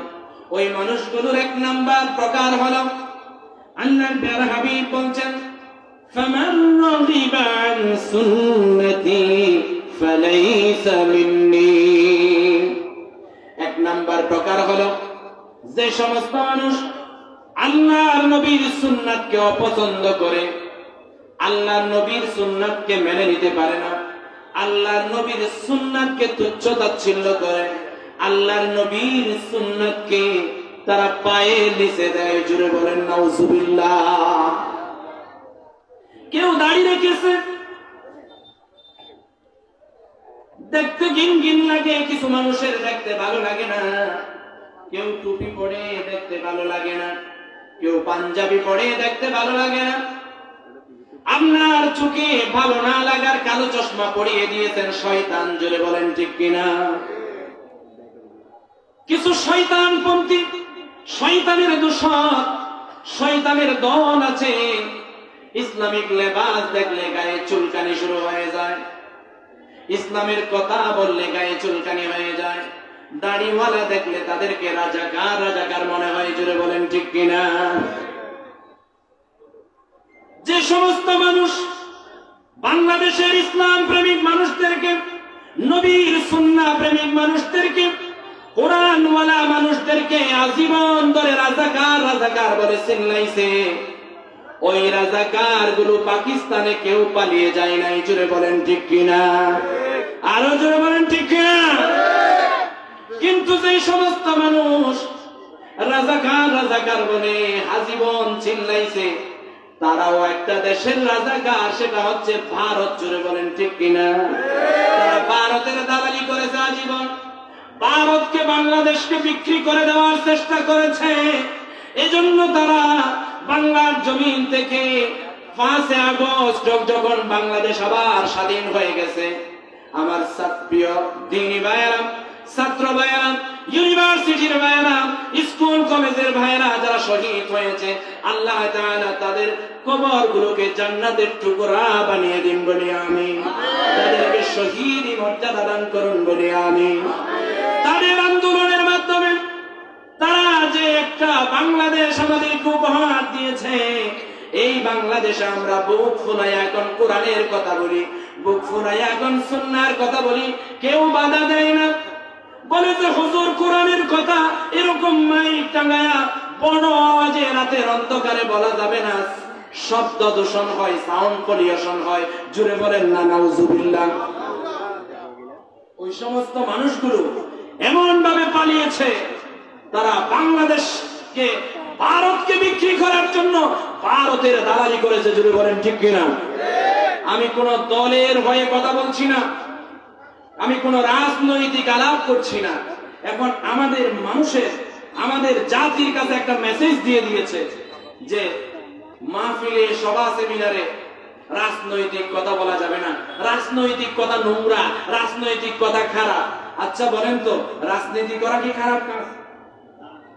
রাজনীতি করা যদি খারাপ হয়ে থাকে, আপনি কেন ভোটের সময় সাদা পাঞ্জাবি পরে, মাথায় টুপি দিয়ে, দাড়ি না থাকলেও একটু একটু রেখে, আযান দিয়ে গেলে ওযু না থাকলেও মসজিদে প্রবেশ করেন? রাজনীতি ভালো বলেই তো করেন। যদি বলেন ঠিক কিনা? আল্লাহর নবী সাল্লাল্লাহু আলাইহি ওয়াসাল্লাম কোরআন দিয়ে প্রায় 10টা বছর রাজনীতি করেছে। যদি বলেন আল্লাহু আকবার।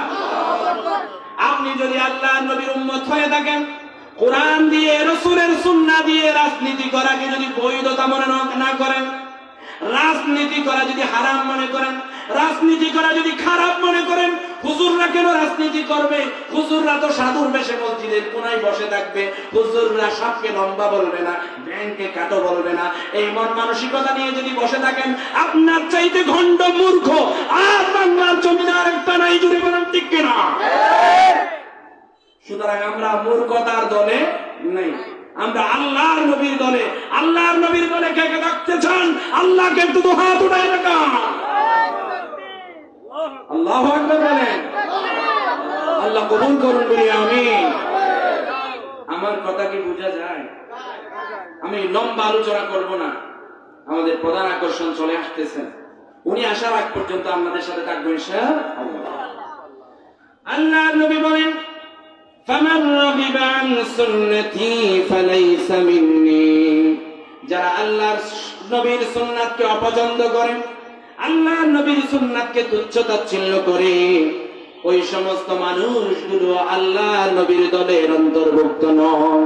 তাহলে এক নাম্বার প্রকার, যারা আল্লাহর নবীর সুন্নাতকে ভালোবাসে না, যারা দাড়ি ভালো লাগে না, যার রাসূলের সুন্নাহ ভালো লাগে না, পাঞ্জাবি টুপি, রাসূলের সুন্নাহ মিসওয়াক, এগুলো যাদের ভালো লাগে না, তারা আল্লাহর নবীর দলের অন্তর্ভুক্ত নয়। আমার বন্ধুগণ, 2 নম্বরে আল্লাহর নবী বলেন, মাল্লাম ইউজিল্লা কাবীরানা ওয়া ইয়ারহাম সাগীরানা ফালাইসা মিন্না। যে ব্যক্তি বড়দের সম্মান করে না, ছোটদের স্নেহ করে না, একটু কান কাড়া করে শুনেন। আমাদের সমাজে কিছু মানুষ আছে বড়দের সম্মান করে না, ছোটদের স্নেহ করে না। আল্লাহর নবী বলেন 2 নম্বরে ঘোষণা করেন, ওই সমস্ত মানুষগুলো আল্লাহর নবীর দলের অন্তর্ভুক্ত নয়। ওয়ায়ারিফু লিআলিমিনা হাক্কাহ। আর ওই সমস্ত মানুষ যারা আলেমদের প্রাপ্য অধিকার দেয় না, আলেমদেরকে মর্যাদা দিতে চায় না, আলেমদেরকে ভালোবাসে না, আলেমদের অধিকার বাস্তবায়ন করে না, ওই সমস্ত মানুষগুলো আল্লাহর নবীর উম্মত নয়। একটু খেয়াল করেন, আমি আর আপনি যদি আল্লাহর নবীর দলের অন্তর্ভুক্ত না থাকি, আপনি সিজদা করতে করতে কপাল কালো করে ফেলেছেন। আপনি অসংখ্যবার হজ করতে পারেন, 1000 বার উমরা করতে পারেন, অসংখ্যবার আপনি আল্লাহকে সিজদা করতে পারেন, রাতের অন্ধকারে কান্নাকাটি করে করে চোখের পানি ছাড়তে পারেন। আল্লাহর নবীর উম্মত যদি না হয়ে থাকেন, তাহলে এই সিজদা দেওয়া, এই উমরা করা, এই কোরআন তেলাওয়াত সব কিছু বৃথা। জোরে বলেন ঠিক কিনা? তাহলে আমার বন্ধুগণ, আল্লাহর নবী বলেন, ওয়ায়ারিফু লিআলিমিনা হাক্কাহ। আলেমদের প্রাপ্য অধিকার যদি না দেন, আলেমদেরকে যদি ভালোবাসা না দেন, তাহলে আপনি আর আমি আল্লাহর নবীর দলের অন্তর্ভুক্ত থাকবো না। সুতরাং আল্লাহর নবীর দলের অন্তর্ভুক্ত যদি থাকতে চান, আলেমদেরকে ভালোবাসবেন, আলেমদেরকে বুকে জড়াবেন, আলেমদের পক্ষে থাকবেন। জোরে বলেন ঠিক কিনা? এখন বাংলাদেশে সাআদপন্থী একটা তাবলীগের গ্রুপ। কিসের গ্রুপ? সাআদপন্থী একটা তাবলীগের গ্রুপ। তারা হচ্ছে আলেম বিদ্বেষী গ্রুপ। আলেমদের পক্ষে তারা নাই, আলেম বিদ্বেষী তাবলীগ ওয়ালা। জোরে বলেন না নাউজুবিল্লাহ। আমার বন্ধুগণ, আল্লাহর নবী তাবলীগ করেছেন, দ্বীনের দাওয়াত দিয়েছেন, আর আল্লাহর নবী হাদিসে ঘোষণা করেন, বাল্লিগু আন্নী ওয়ালাউ আয়া। আমার পক্ষ থেকে একটা আয়াত হলেও, একটা নিদর্শন হলেও জাতির কাছে, সমাজের কাছে, মানুষের কাছে, প্রত্যন্ত অঞ্চলে সবার কাছে পৌঁছায়া দাও। জোরে বলেন ঠিক কিনা? কাজেই আল্লাহর নবীও তাবলীগ করেছেন, সাহাবায়ে কেরাম রিদওয়ানুল্লাহি তাআলা আলাইহিম আজমাইন তারাও তাবলীগ করেছেন। এখন যারা তাবলীগ করে তারাও করেন, আলেম ওলামারাও করেন, আপনারাও করেন। আপনারা যদি আলেমদের কথাগুলো শুনেন, নিজের অন্তরে লালন করে বাস্তব জীবনে প্রতিফলন ঘটান এবং পরিবারের কাছে পৌঁছিয়ে দেন, সমাজের কাছে পৌঁছিয়ে দেন, জাতির কাছে এই কথাগুলো পৌঁছিয়ে দেন, আপনিও তাবলীগ করেছেন। জোরে বলেন আল্লাহু আকবার। আল্লাহর নবী তাবলীগ করেছেন, সাহাবায়ে কেরাম রিদওয়ানুল্লাহি তাআলা আলাইহিম আজমাইন তাবলীগ করেছেন, আমরাও তাবলীগ করি। কিন্তু কোরআন সুন্নাহর আলোকে যারা তাবলীগ করে, এই তাবলীগের মধ্যে মানুষ খুন করে, মানুষ মেরে তাবলীগ করতে হবে, তার শিক্ষা নাই। কাকরাইলে সাআদপন্থী, ভারতপন্থী, কাফেরপন্থী, জালেমপন্থী কিছু তাবলীগ ওই তাবলীগদেরকে ইসরায়েলের শক্তি, ভারতের শক্তিরা কিনে ফেলেছেন। জোরে বলেন না নাউজুবিল্লাহ।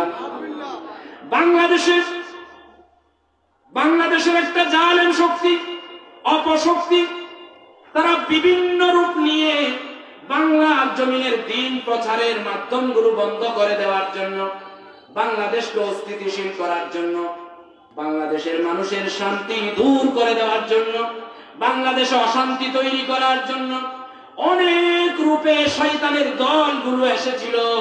শেষমেশ যখন পারে নাই, তারা একটা ভিন্ন রূপ নিয়েছে, কিভাবে ইসলামিক দলগুলোর ভিতরে ঢুইকা তাদেরকে কিনে নিয়া অপশক্তি হইয়া, তাবলীগ হইয়া বাংলাদেশের জমিনে বিভ্রান্ত তৈরি করা হয়।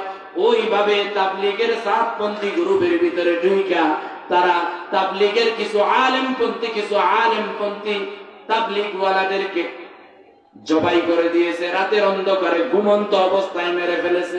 জুড়ে বলেন না নাউজুবিল্লাহ। সাম্প্রতিক ঘটনা, আল্লাহ তাআলা কোরআনুল কারীমে বলেন, কোন মানুষ যদি কোন একটা মানুষকে খুন করে,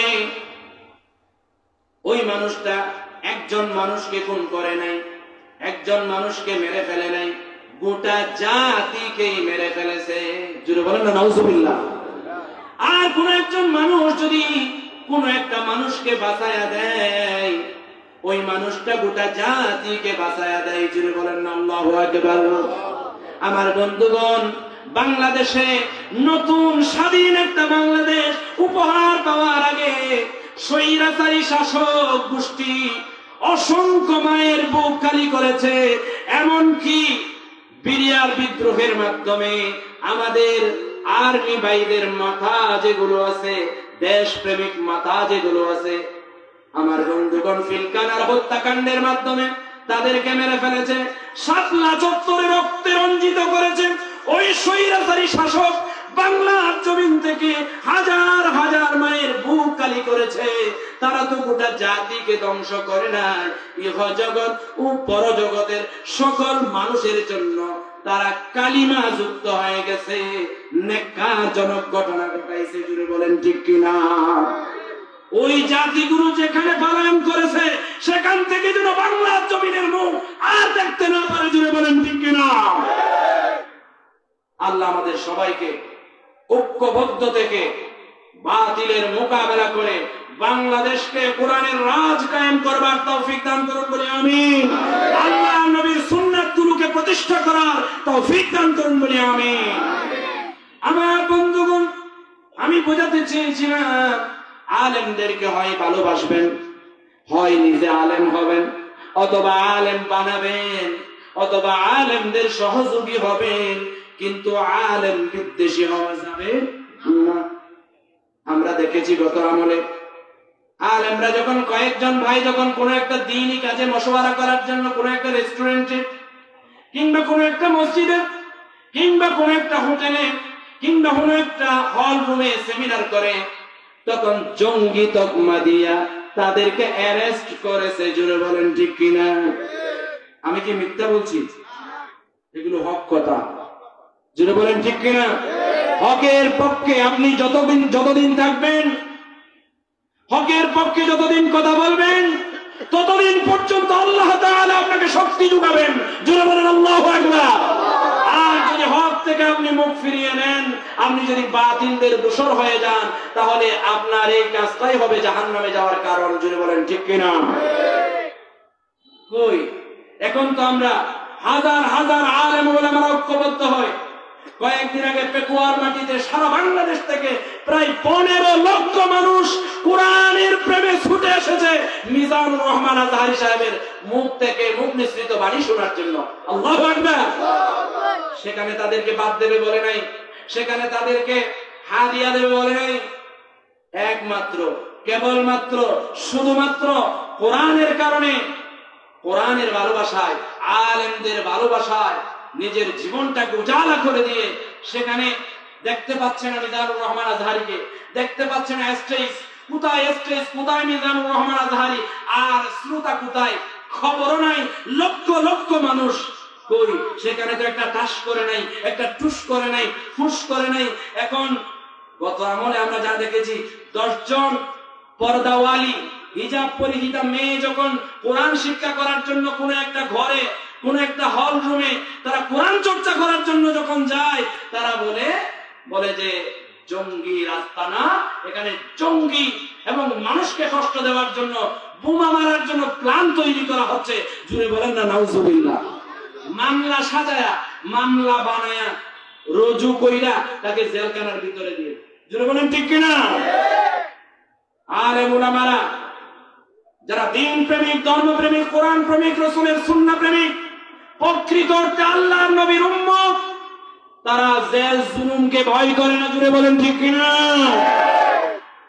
আল্লাহ তাআলা আমাদের সবাইকে বোঝার তৌফিক দান করুন বলি আমিন। 3 নম্বরে আল্লাহর নবী সাল্লাল্লাহু আলাইহি ওয়াসাল্লাম বলেন, ওই সমস্ত মানুষগুলো আল্লাহর নবীর উম্মত নয় যারা গণকের কাছে যায়। কাদের কাছে যায়? আমাদের কিছু মানুষ আছে গণকের কাছে যায়। বলেছে বুকটা ব্যথা করছে, একটু গণকের কাছে যায়। বলেছে ব্যবসা মন্দা যাচ্ছে, একটু গণকের কাছে যায়। ব্যবসা ভালো হচ্ছে না, একটু তাবিজ নেই। ব্যবসা ভালো হয় না, একটু জাদু করি। আছে না নাই? আমার বন্ধুগণ, যারা গণকের কাছে যায় তাদের এই কথাটা কেন মাথায় আসে না? আল্লাহ যদি রিজিক দাতা হয়ে থাকে, আল্লাহ যদি জীবন দাতা হয়ে থাকে, আল্লাহ যদি বিধান দাতা হয়ে থাকে, আল্লাহ যদি শান্তি দাতা হয়ে থাকে, আল্লাহ যদি শাস্তি দাতা হয়ে থাকে, আল্লাহর কাছে যদি সকল ক্ষমতা যদি আল্লাহর হয়ে থাকে, তাহলে গণকের কি শক্তি আপনার কল্যাণ করা? বানরের কি শক্তি আঙ্গুল দইরা আপনার জীবনের ভালো মন্দ বলে দেওয়ার? জোরে বলেন ঠিক কিনা? মিশান্নি, তার জীবনের কোনো গ্যারান্টি নাই, তার ঘর নাই, বাড়ি নাই, যেখানে সেখানে পথে গাড়ি থেকে যায়। ওই মিশান্নি নিয়ে আসতে বানর, লাল সুতা, পাথর। জোরে বলেন না নাউজুবিল্লাহ। পাথরের কোনো শক্তি আছে? পাথরের কোনো জীবন আছে? তারপরে বাঘের দাঁত, কুমিরের দাঁত, শুকরের দাঁত, কুকুরের দাঁত, এই সমস্ত জিনিস নিয়ে গণকের কাছে যাইয়া পাথর একটা বাইন্দা চলে আসে জীবনের মন্দা দূর করার জন্য। জোরে বলেন না নাউজুবিল্লাহ। সরাসরি আপনি আল্লাহর নবীর দলের অন্তর্ভুক্ত থেকে কাট অফ হয়ে গেছেন। জোরে বলেন না নাউজুবিল্লাহ। এই সমস্ত কাজগুলো যদি করেন শিরক হওয়ার সম্ভাবনা রয়ে যায়। আর যদি আপনার শিরক হয়ে যায়, আল্লাহ আপনার তওবা করার পরে কবিরা গুনাহ পর্যন্ত আল্লাহ মাফ করবে, কিন্তু শিরক গুনাহ আল্লাহ মাফ করবে না। আল্লাহ তাআলা কুরআনুল কারীমে বলছেন, ইন্নাল্লাহা লা ইয়াগফিরু আন ইউশরাকা বিহি ওয়া ইয়াগফিরু মা দুনা যালিকা লিমান ইয়াশা। আল্লাহ তাআলা বলছেন, আপনার আর আমার জীবনের সব গুনাহ আল্লাহ মাফ করবে, কিন্তু শিরক করলে শিরকের গুনাহ আল্লাহ মাফ করবে না। আপনি সমস্যায় পড়ে গেলে আল্লাহর কাছে চাইবেন, জীবনে মন্দা গেলে আল্লাহর কাছে চাইবেন, জিকির করবেন, কোরআন তেলাওয়াত করবেন, নামাজ পড়বেন, মুনাজাতের মাধ্যমে আল্লাহর কাছে চাইবেন।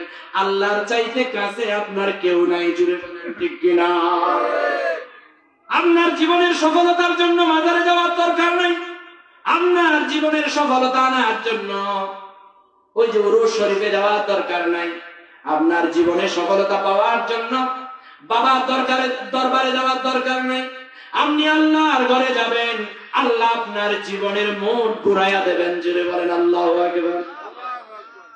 একজন ফকির, একজন ভিক্ষুক, আমার বন্ধুগণ ভিক্ষা করতেছে। ওই ভিক্ষুককে একটা লোক বলল, যাও যাও, তোমাকে তো দেখতেছি কয়েকটা বছর যাবত তুমি ভিক্ষা করো, তুমি তো বড় লোক হইতে পারো না। আমি আমার জীবনে অনেক দেখেছি ভিক্ষুকরা কখনো বড় লোক হইতে পারে না, ফকিররা কখনো বড় লোক হইতে পারে না। তবে আপনি যদি আপনার নিজেকে, আপনার যত ধনাঢ্য থাকুক, যত ধন দৌলত থাকুক, যত টাকা পয়সা দিনার দিরহাম থাকুক, কক্সবাজারে কয়েক টাকা সম্পদ, চট্টগ্রামে কয়েক বিঘা সম্পদের মালিক, ঢাকার ভিতরে কয়েকটা ফ্ল্যাটের মালিক, কয়েকটা বিল্ডিং এর মালিক, আপনি নিজেকে যদি ফকির মনে করেন, আল্লাহকে যদি ধনী মনে করেন, দুনিয়ার জমিনে আপনার চাইতে ধনী আর কেউ নাই। আমার বন্ধুগণ, এক লোক ওই ভিক্ষুককে বলল, তুমি তো ভিক্ষা করে করে খাও, ভিক্ষা তো শেষ হয় না, তুমি তো ফকির হয়ে রয়ে গেলা, যাও যাও বাদশার কাছে চলে যাও। তুমি একদিন যদি ওই বাদশার কাছে যেতে পারো, বাদশা এমন ভাবে দেবে তোমার আর ভিক্ষা করা লাগবে না। জোরে বলেন আল্লাহু আকবার। যেই কথা সেই কাজ। যেতে যেতে দিল্লির বাদশাহ শাহজাহানের দরবারে কাকুতি মিনতি কইরা গেলেন। বাদশাহ শাহজাহান তার পারিবারিক মসজিদে মেহরাবের কাছে গিয়া সিজদায় পড়া দীর্ঘক্ষণ সিজদা কইরা উঠে আল্লাহর দরবারে হাত উঠিয়া ভিক্ষুকের মতো করে কান্নাকাটি করতেছে। আল্লাহর কাছ থেকে চায় জীবনের সফলতা, জীবনের বাস্তবতা, জীবনের যা লাগে, যা প্রয়োজনীয়তা সব কিছু চায় কার কাছে? ওই ভিক্ষুক মসজিদের দরজার ফাঁকা জায়গা দিয়া দেখলেন, আহারে আমি কোন বাদশার কাছে আসলাম, এই মানুষটা তো আমার চাইতে বড় ভিক্ষুক, আমার চাইতে বড় ফকির। আমি চাই মানুষের দরওয়াজায় দরওয়াজায়, মানুষের দ্বারে দ্বারে, আর এই বাদশা চাই খালি মাঠে, কেউ তো নাই, শুধু হাত দুটা উপরের দিকে তাকায়া ফেলেছে, উপরের দিকে উঠায়া দিয়েছে। জোরে বলেন আল্লাহু আকবার। আমার বন্ধুগণ, ওই ভিক্ষুক সিদ্ধান্ত নিলেন ফিরে আসতেছেন। বাদশা ডাক মেরে বললেন, ও ভাই, তোমাকে তো ভিক্ষুক ভিক্ষুক মনে হয়, কেন আসলা আর কেন চইলা যাচ্ছ? তাকে ডাক মেরে বলেন, আমি আপনার কাছে আসছিলাম ভিক্ষার জন্য, আমি আর আপনার কাছে ভিক্ষা করতে চাই না, আপনার কাছে ভিক্ষা চাই না। আপনি তো আমার চাইতে বড় ভিক্ষুক, আপনি যার কাছ থেকে ভিক্ষা করেন আমিও তার কাছে ভিক্ষা চাইব। যিনি আল্লাহ আপনাকে বাদশাহী দান করেছে, আমিও সেই রাজাধিরাজ বাদশার কাছে চাইব, যিনি আমার ভিক্ষার জীবন থেকে পরিবর্তন করে ধনাঢ্য দিতে পারে, বাদশাহী দিতে পারে। যিনি বলেন আল্লাহু আকবার। এজন্য আমার বন্ধুগণ, টাকার জন্য, পয়সার জন্য, দৌলতের জন্য, মানুষকে ঠকানোর জন্য, নিজের জীবনের মুড পরিবর্তন করার জন্য একমাত্র কেবলমাত্র আল্লাহর কাছে যাবেন, কোন গণকের কাছে যাওয়া যাবে না। যদি গণকের কাছে যান, 4 নম্বরে আল্লাহ নবী সাল্লাল্লাহু আলাইহি ওয়াসাল্লাম বলেন, তুমি টুপি দিতে পারো মাথায়, মসজিদে যেতে পারো, কপালটা কালো করতে পারো, প্রত্যেক বছর উমরা করতে পারো, কয়েকবার তুমি হজ করতে পারো, কিন্তু আল্লাহর নবীর উম্মতের লিস্ট থেকে তুমি কাট অফ হয়ে গেছো। যদি বলেন না নাউজুবিল্লাহ। তাহলে আমরা গণকের কাছে যাব না ইনশাআল্লাহ। গণককে বিশ্বাস করবেন না। গণক আপনার জীবনের পরিবর্তন ঘটাতে পারে না। এরপরে যারা কালো জাদু করে, ব্ল্যাক ম্যাজিক, কি করে? ব্ল্যাক ম্যাজিক করে। আমাদের সমাজে শত্রুকে ঘায়েল করার জন্য, প্রতিবেশীকে ঘায়েল করার জন্য, নেতাকে ঘায়েল করার জন্য এমন অনেক আছে। আমাদের ঘরের ভাবিরা, পাশের বাড়ির ভাবির মর্যাদা অনেক ভালো, পরিবারে মান সম্মান আছে, ওই ভাবিকে ঘায়েল করার জন্য আরেক ভাবি কি করলো? ব্ল্যাক ম্যাজিক, কালো জাদু করলো, তাবিজ করলো। এরকম আছে না? একজন পাশের দোকানদার, ওই ব্যবসায়ীর দোকানদারি ভালো হয়, ব্যবসায়ী ভালো হয়, সফলতা দেওয়ার মালিক কে? আরো জোরে বলেন কে? তিনাকে আল্লাহ সফলতা দিচ্ছে। আপনার দোকানে মন্দা যাচ্ছে, এখন তার ব্যবসাকে মাটির সাথে মিশিয়ে দেওয়ার জন্য কালো জাদু করে, কালো জাদু, ব্ল্যাক ম্যাজিক করে। এমন অনেক মামলা আমাদের কাছে আসে।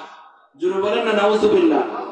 এই সমস্ত কালো জাদু যারা করে, ব্ল্যাক ম্যাজিক করে, অনেক মানুষ আছে মানুষের জীবনটাকে তছনছ করে দেয়। জোরে বলেন ঠিক কিনা? আমাদের সমাজে একটা কথা আছে, খোদা বড় টোনা ধরো। জোরে বলেন ঠিক কিনা? এটা আমাদের কক্সবাজারের একটা বলি। প্রবাদ। জোরে বলেন ঠিক কিনা?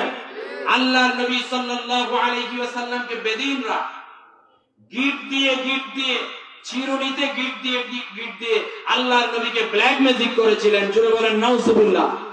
আল্লাহর নবীর চেহারা মলিন হয়ে যাচ্ছে, আল্লাহর নবীর সৌন্দর্য মলিন হয়ে যাচ্ছে, শরীরের প্রশান্তি চলে গেছে। আল্লাহর নবীর মনে হচ্ছে অল্প সময়ে তিনি দুনিয়া থেকে বিদায় হয়ে যাবে। আল্লাহর নবী সাল্লাল্লাহু আলাইহি ওয়াসাল্লামের উপরে সূরা ফালাক এবং সূরা নাস নাযিল করে দিলেন। আর সূরা ফালাক এবং সূরা নাসের আয়াতগুলো যখন পড়া শুরু করে দিলেন, আল্লাহর নবী সাল্লাল্লাহু আলাইহি ওয়াসাল্লামকে বেদিনরা যারা ব্ল্যাক ম্যাজিক করেছিলেন, জাদু করেছিলেন, এক একটা গিফট খুলে যাচ্ছে। জোরে বলেন সুবহানাল্লাহ। সুতরাং আপনাকে আমাকে যদি কেউ ব্ল্যাক ম্যাজিক করে কিংবা জাদু করে, টুনা করে, আমি আর আপনি সর্বপ্রথম সূরা ফাতিহা, এরপরে সূরা ইখলাস, সূরা ফালাক, সূরা নাস, আর পারলে আয়াতুল কুরসি, এগুলো পড়েই যখন আপনি হাতের মধ্যে দম করে মাথা থেকে পা পর্যন্ত মুছে নিবেন, কোন ব্ল্যাক ম্যাজিক, কোন কালো জাদু আপনাকে কি করতে পারবে না, দংশন করতে পারবে না। এমনও দোয়া আছে আপনাকে কেউ আপনার শত্রু খাবারের মধ্যে বিষ মিশিয়ে দিয়েছে। বিসমিল্লাহিল্লাযী লা ইয়াদুররু মা'a ইসমিহি শাইউন ফিল আরদি ওয়ালা ফিস সামা, এই দোয়াটি পড়ে আপনার ওই খাবারে যদি সন্দেহ থাকে ফু দিয়ে যদি খেয়ে যান, আল্লাহর ফজলে, এই দোয়ার ফজিলতে ওই বিষ পানি হয়ে যাবে। জোরে বলেন আল্লাহু আকবার। সব দোয়া আল্লাহর নবী আমাদেরকে শিক্ষা দিয়ে গেছেন, কিন্তু আমরা মানি না, পড়ি না। আমরা দুনিয়ার কাছে মাথা পাতি, আমাদের সমস্যা আসলে আমরা মানুষের কাছে চলে যাই, টাকা লাগলে সুদের কাছে যাই। জোরে বলেন না নাউজুবিল্লাহ। সুদের কথা আমি বলছি না, এটা ব্যাপক কথা, ওদিকে আমি যাচ্ছি না। কথা যখন ফসকে চলে আসতে একটু বলি। আল্লাহর প্যারা হাবিব বলেন, লাআনা আকিলার রিবা ওয়া মুকিলাহু ওয়া শাহিদাইহি ওয়া কাতিবাহু ওয়া ক্বালা হুম সাওয়া। চার শ্রেণীর মানুষ সমান, যে সুদ দেয় আর যে সুদ খায়, সুদের লেখক, সুদের সাক্ষী, চার প্রকারের মানুষের উপরে আল্লাহর লানত। জোরে বলেন নাউজুবিল্লাহ। আল্লাহ এবং রাসূল লানত করেছেন যারা সুদ খায়, সুদ দেয়, সুদের লেখক, সুদের সাক্ষী। জোরে বলেন নাউজুবিল্লাহ। আল্লাহ এবং রাসূলের লানত, লানত মানে অভিশাপ। স্বয়ং আল্লাহর অভিশাপ যার উপরে থাকবে, ওই মানুষ দুনিয়াতেও শান্তি পাবে না, আখিরাতেও শান্তি পাবে না। যদি বলেন ঠিক কিনা? শুধু তাই নয়, যারা সুদের সাথে জড়িত তারা স্বয়ং আল্লাহর সাথে যুদ্ধ করে, আল্লাহর নবীর সাথে যুদ্ধ করে। জোরে বলেন নাউজুবিল্লাহ। আল্লাহ এবং আল্লাহর নবীর সাথে যুদ্ধ করলে কেউ পেরে উঠবে নাকি? নমরুদ আল্লাহর সাথে যুদ্ধ করেছিল। নমরুদ বলেছিল, আমি আল্লাহকে শেষ করে দেব, তীর নিক্ষেপ করেছে উপরের দিকে। আর আল্লাহ তাআলা ফেরেশতাকে ডাকিয়া বলেন, যাও যাও, ওই তীরের মধ্যে রং মাইখা দাও। তীর যখন নমরুদের কাছে আসলো, ওই নমরুদ বলে উঠলো, আল্লাহকে শেষ করে দিয়েছি। জোরে বলেন না নাউজুবিল্লাহ। নমরুদ আল্লাহকে শেষ করে, নাউজুবিল্লাহ, সে খুশিতে লাফাইতেছে।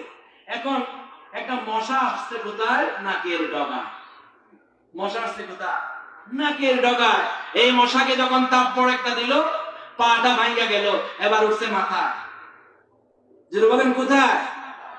আর মশার গান তো অনেক মজা, যেরকম ঠিক কিনা?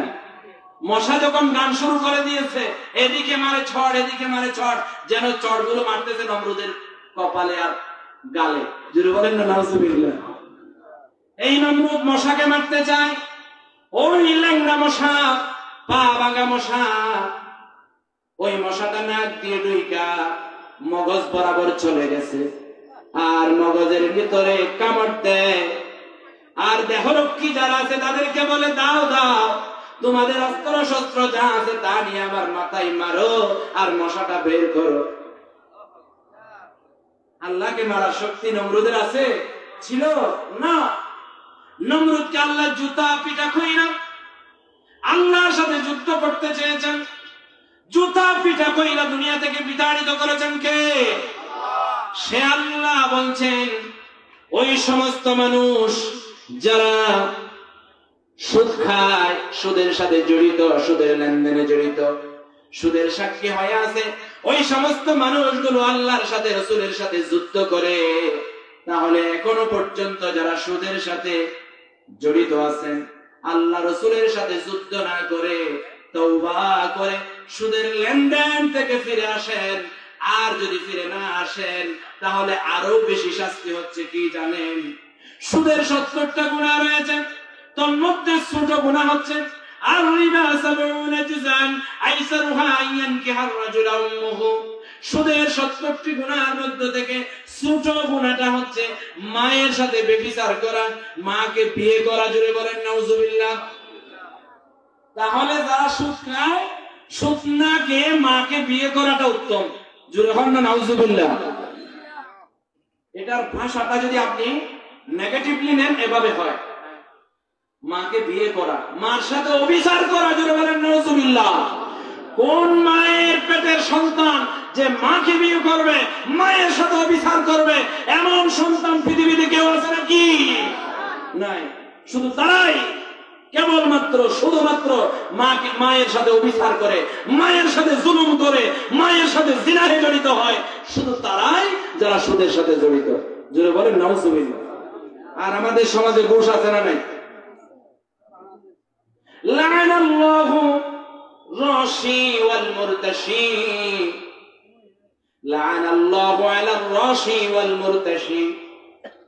যারা ঘুষ খায় এবং ঘুষ দেয় তাদের উপর আল্লাহ এবং আল্লাহর নবীর লানত। আমাদের সমাজে সরকারি চাকরি করতে গেলে আপনি ইন্টারভিউতে টিকেছেন, ফর্ম জমা দিয়েছেন, ঘুষ যদি না যায় ফর্মটা উপরের দিকে যায় না। জোরে বলেন ঠিক কিনা? একেবারে জনমের মতো ফর্মটা পায়ের নিচে ফেলে রাখে, আর ওই ফর্মটা খুঁজে পাওয়ারও সুযোগ থাকে না। ওই সমস্ত সরকারি বড় বড় পদ নিয়ে, চেয়ার নিয়ে আমলা কামলা হইয়া বসে আছেন, আপনারা মনে রাখবেন আপনাদের উপরে আল্লাহ এবং আল্লাহর নবীর লানত, আপনাদের উপরে আল্লাহর অভিশাপ। আপনারা দুনিয়াতে শান্তি পাবেন না, আখিরাতে শান্তি পাবেন না। যারা বলেন ঠিক কিনা? মনে হবে ঘুষের টাকায় পাহাড় করেছে, লক্ষ লক্ষ কোটি কোটি টাকা সুদ খেয়ে ঘুষ খেয়ে হাজার হাজার মানুষের টাকা একই হাতে পুঁজিভূত করে সে সম্পদের পাহাড় গড়েছে, আঙ্গুল ফুলে কলা গাছ হয়ে গেছে। সে বিদেশেও পাড়ি জমাইছে, সুইস ব্যাংকে টাকা, বাংলাদেশে যে গড়টা আছে তার গড়টাও ব্যাংক হয়ে গেছে। জুড়ে বলেন ঠিক কিনা? এমন কিছু এমপি মন্ত্রীর ঘর খুঁজে পাওয়া গেছে, তাদের ঘরগুলো ব্যাংক হয়ে বসে আছে, বাংলাদেশের ব্যাংকগুলো ফকির আব্দুল্লাহ হয়ে বসে আছে। যারা বলেন ঠিক কিনা? ওই সমস্ত মানুষগুলোকে আমি বলতে চাই, দুনিয়াতে এখন আপনাদের কোনো শান্তি নেই, আখিরাতেও দরা আছে না নাই? বাংলাদেশে অপরাধ করতে করতে অপরাধের সীমা যখন ছাড়িয়ে ফেলেছেন, আপনাদের জমানো টাকাগুলো আপনারা নিজেরাই কোথায় আছে জানেন না, আর পরকালেও একই অবস্থা হবে আপনাদের। জোরে বলেন ঠিক কিনা? আপনারা যদি জাতির কাছে তওবা করেন, আল্লাহ তাআলার প্যারা হাবিব বলেন তওবার 4টি শর্ত রয়েছে, তন্মধ্যে 3টা শর্ত আল্লাহ তাআলা পূরণ হলে আপনাকে মাফ করবে, কিন্তু 4র্থ নাম্বার শর্ত, আপনি তওবার ক্ষেত্রে যদি কোনো মানুষের হক আপনার জড়িত থাকে আপনার জীবনের সাথে, কোন প্রতিবেশী, কোন ভাই, কোন বোন, কোন বোনের অধিকার যদি আপনি মেরে দেন, বাবা মরে গেছে বোনের সম্পদ খেয়ে ফেলেন, আপনি যদি ইতিমের হক মেরে দেন, যারা বলেন লিল্লাহি তাকবীর। আমাদের প্রধান আকর্ষণের আগমন, প্রধান আকর্ষণের আগমন, এম রায়হান কবির সাহেবের আগমন। চেহারাটার দিকে একটু তাকেন, আমাদের প্রিয় মিজানুর রহমান আজহারের মতো লাগে কিনা?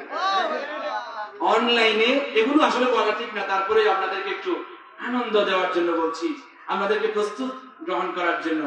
অনলাইনে যখন ঢুকবেন, এখানে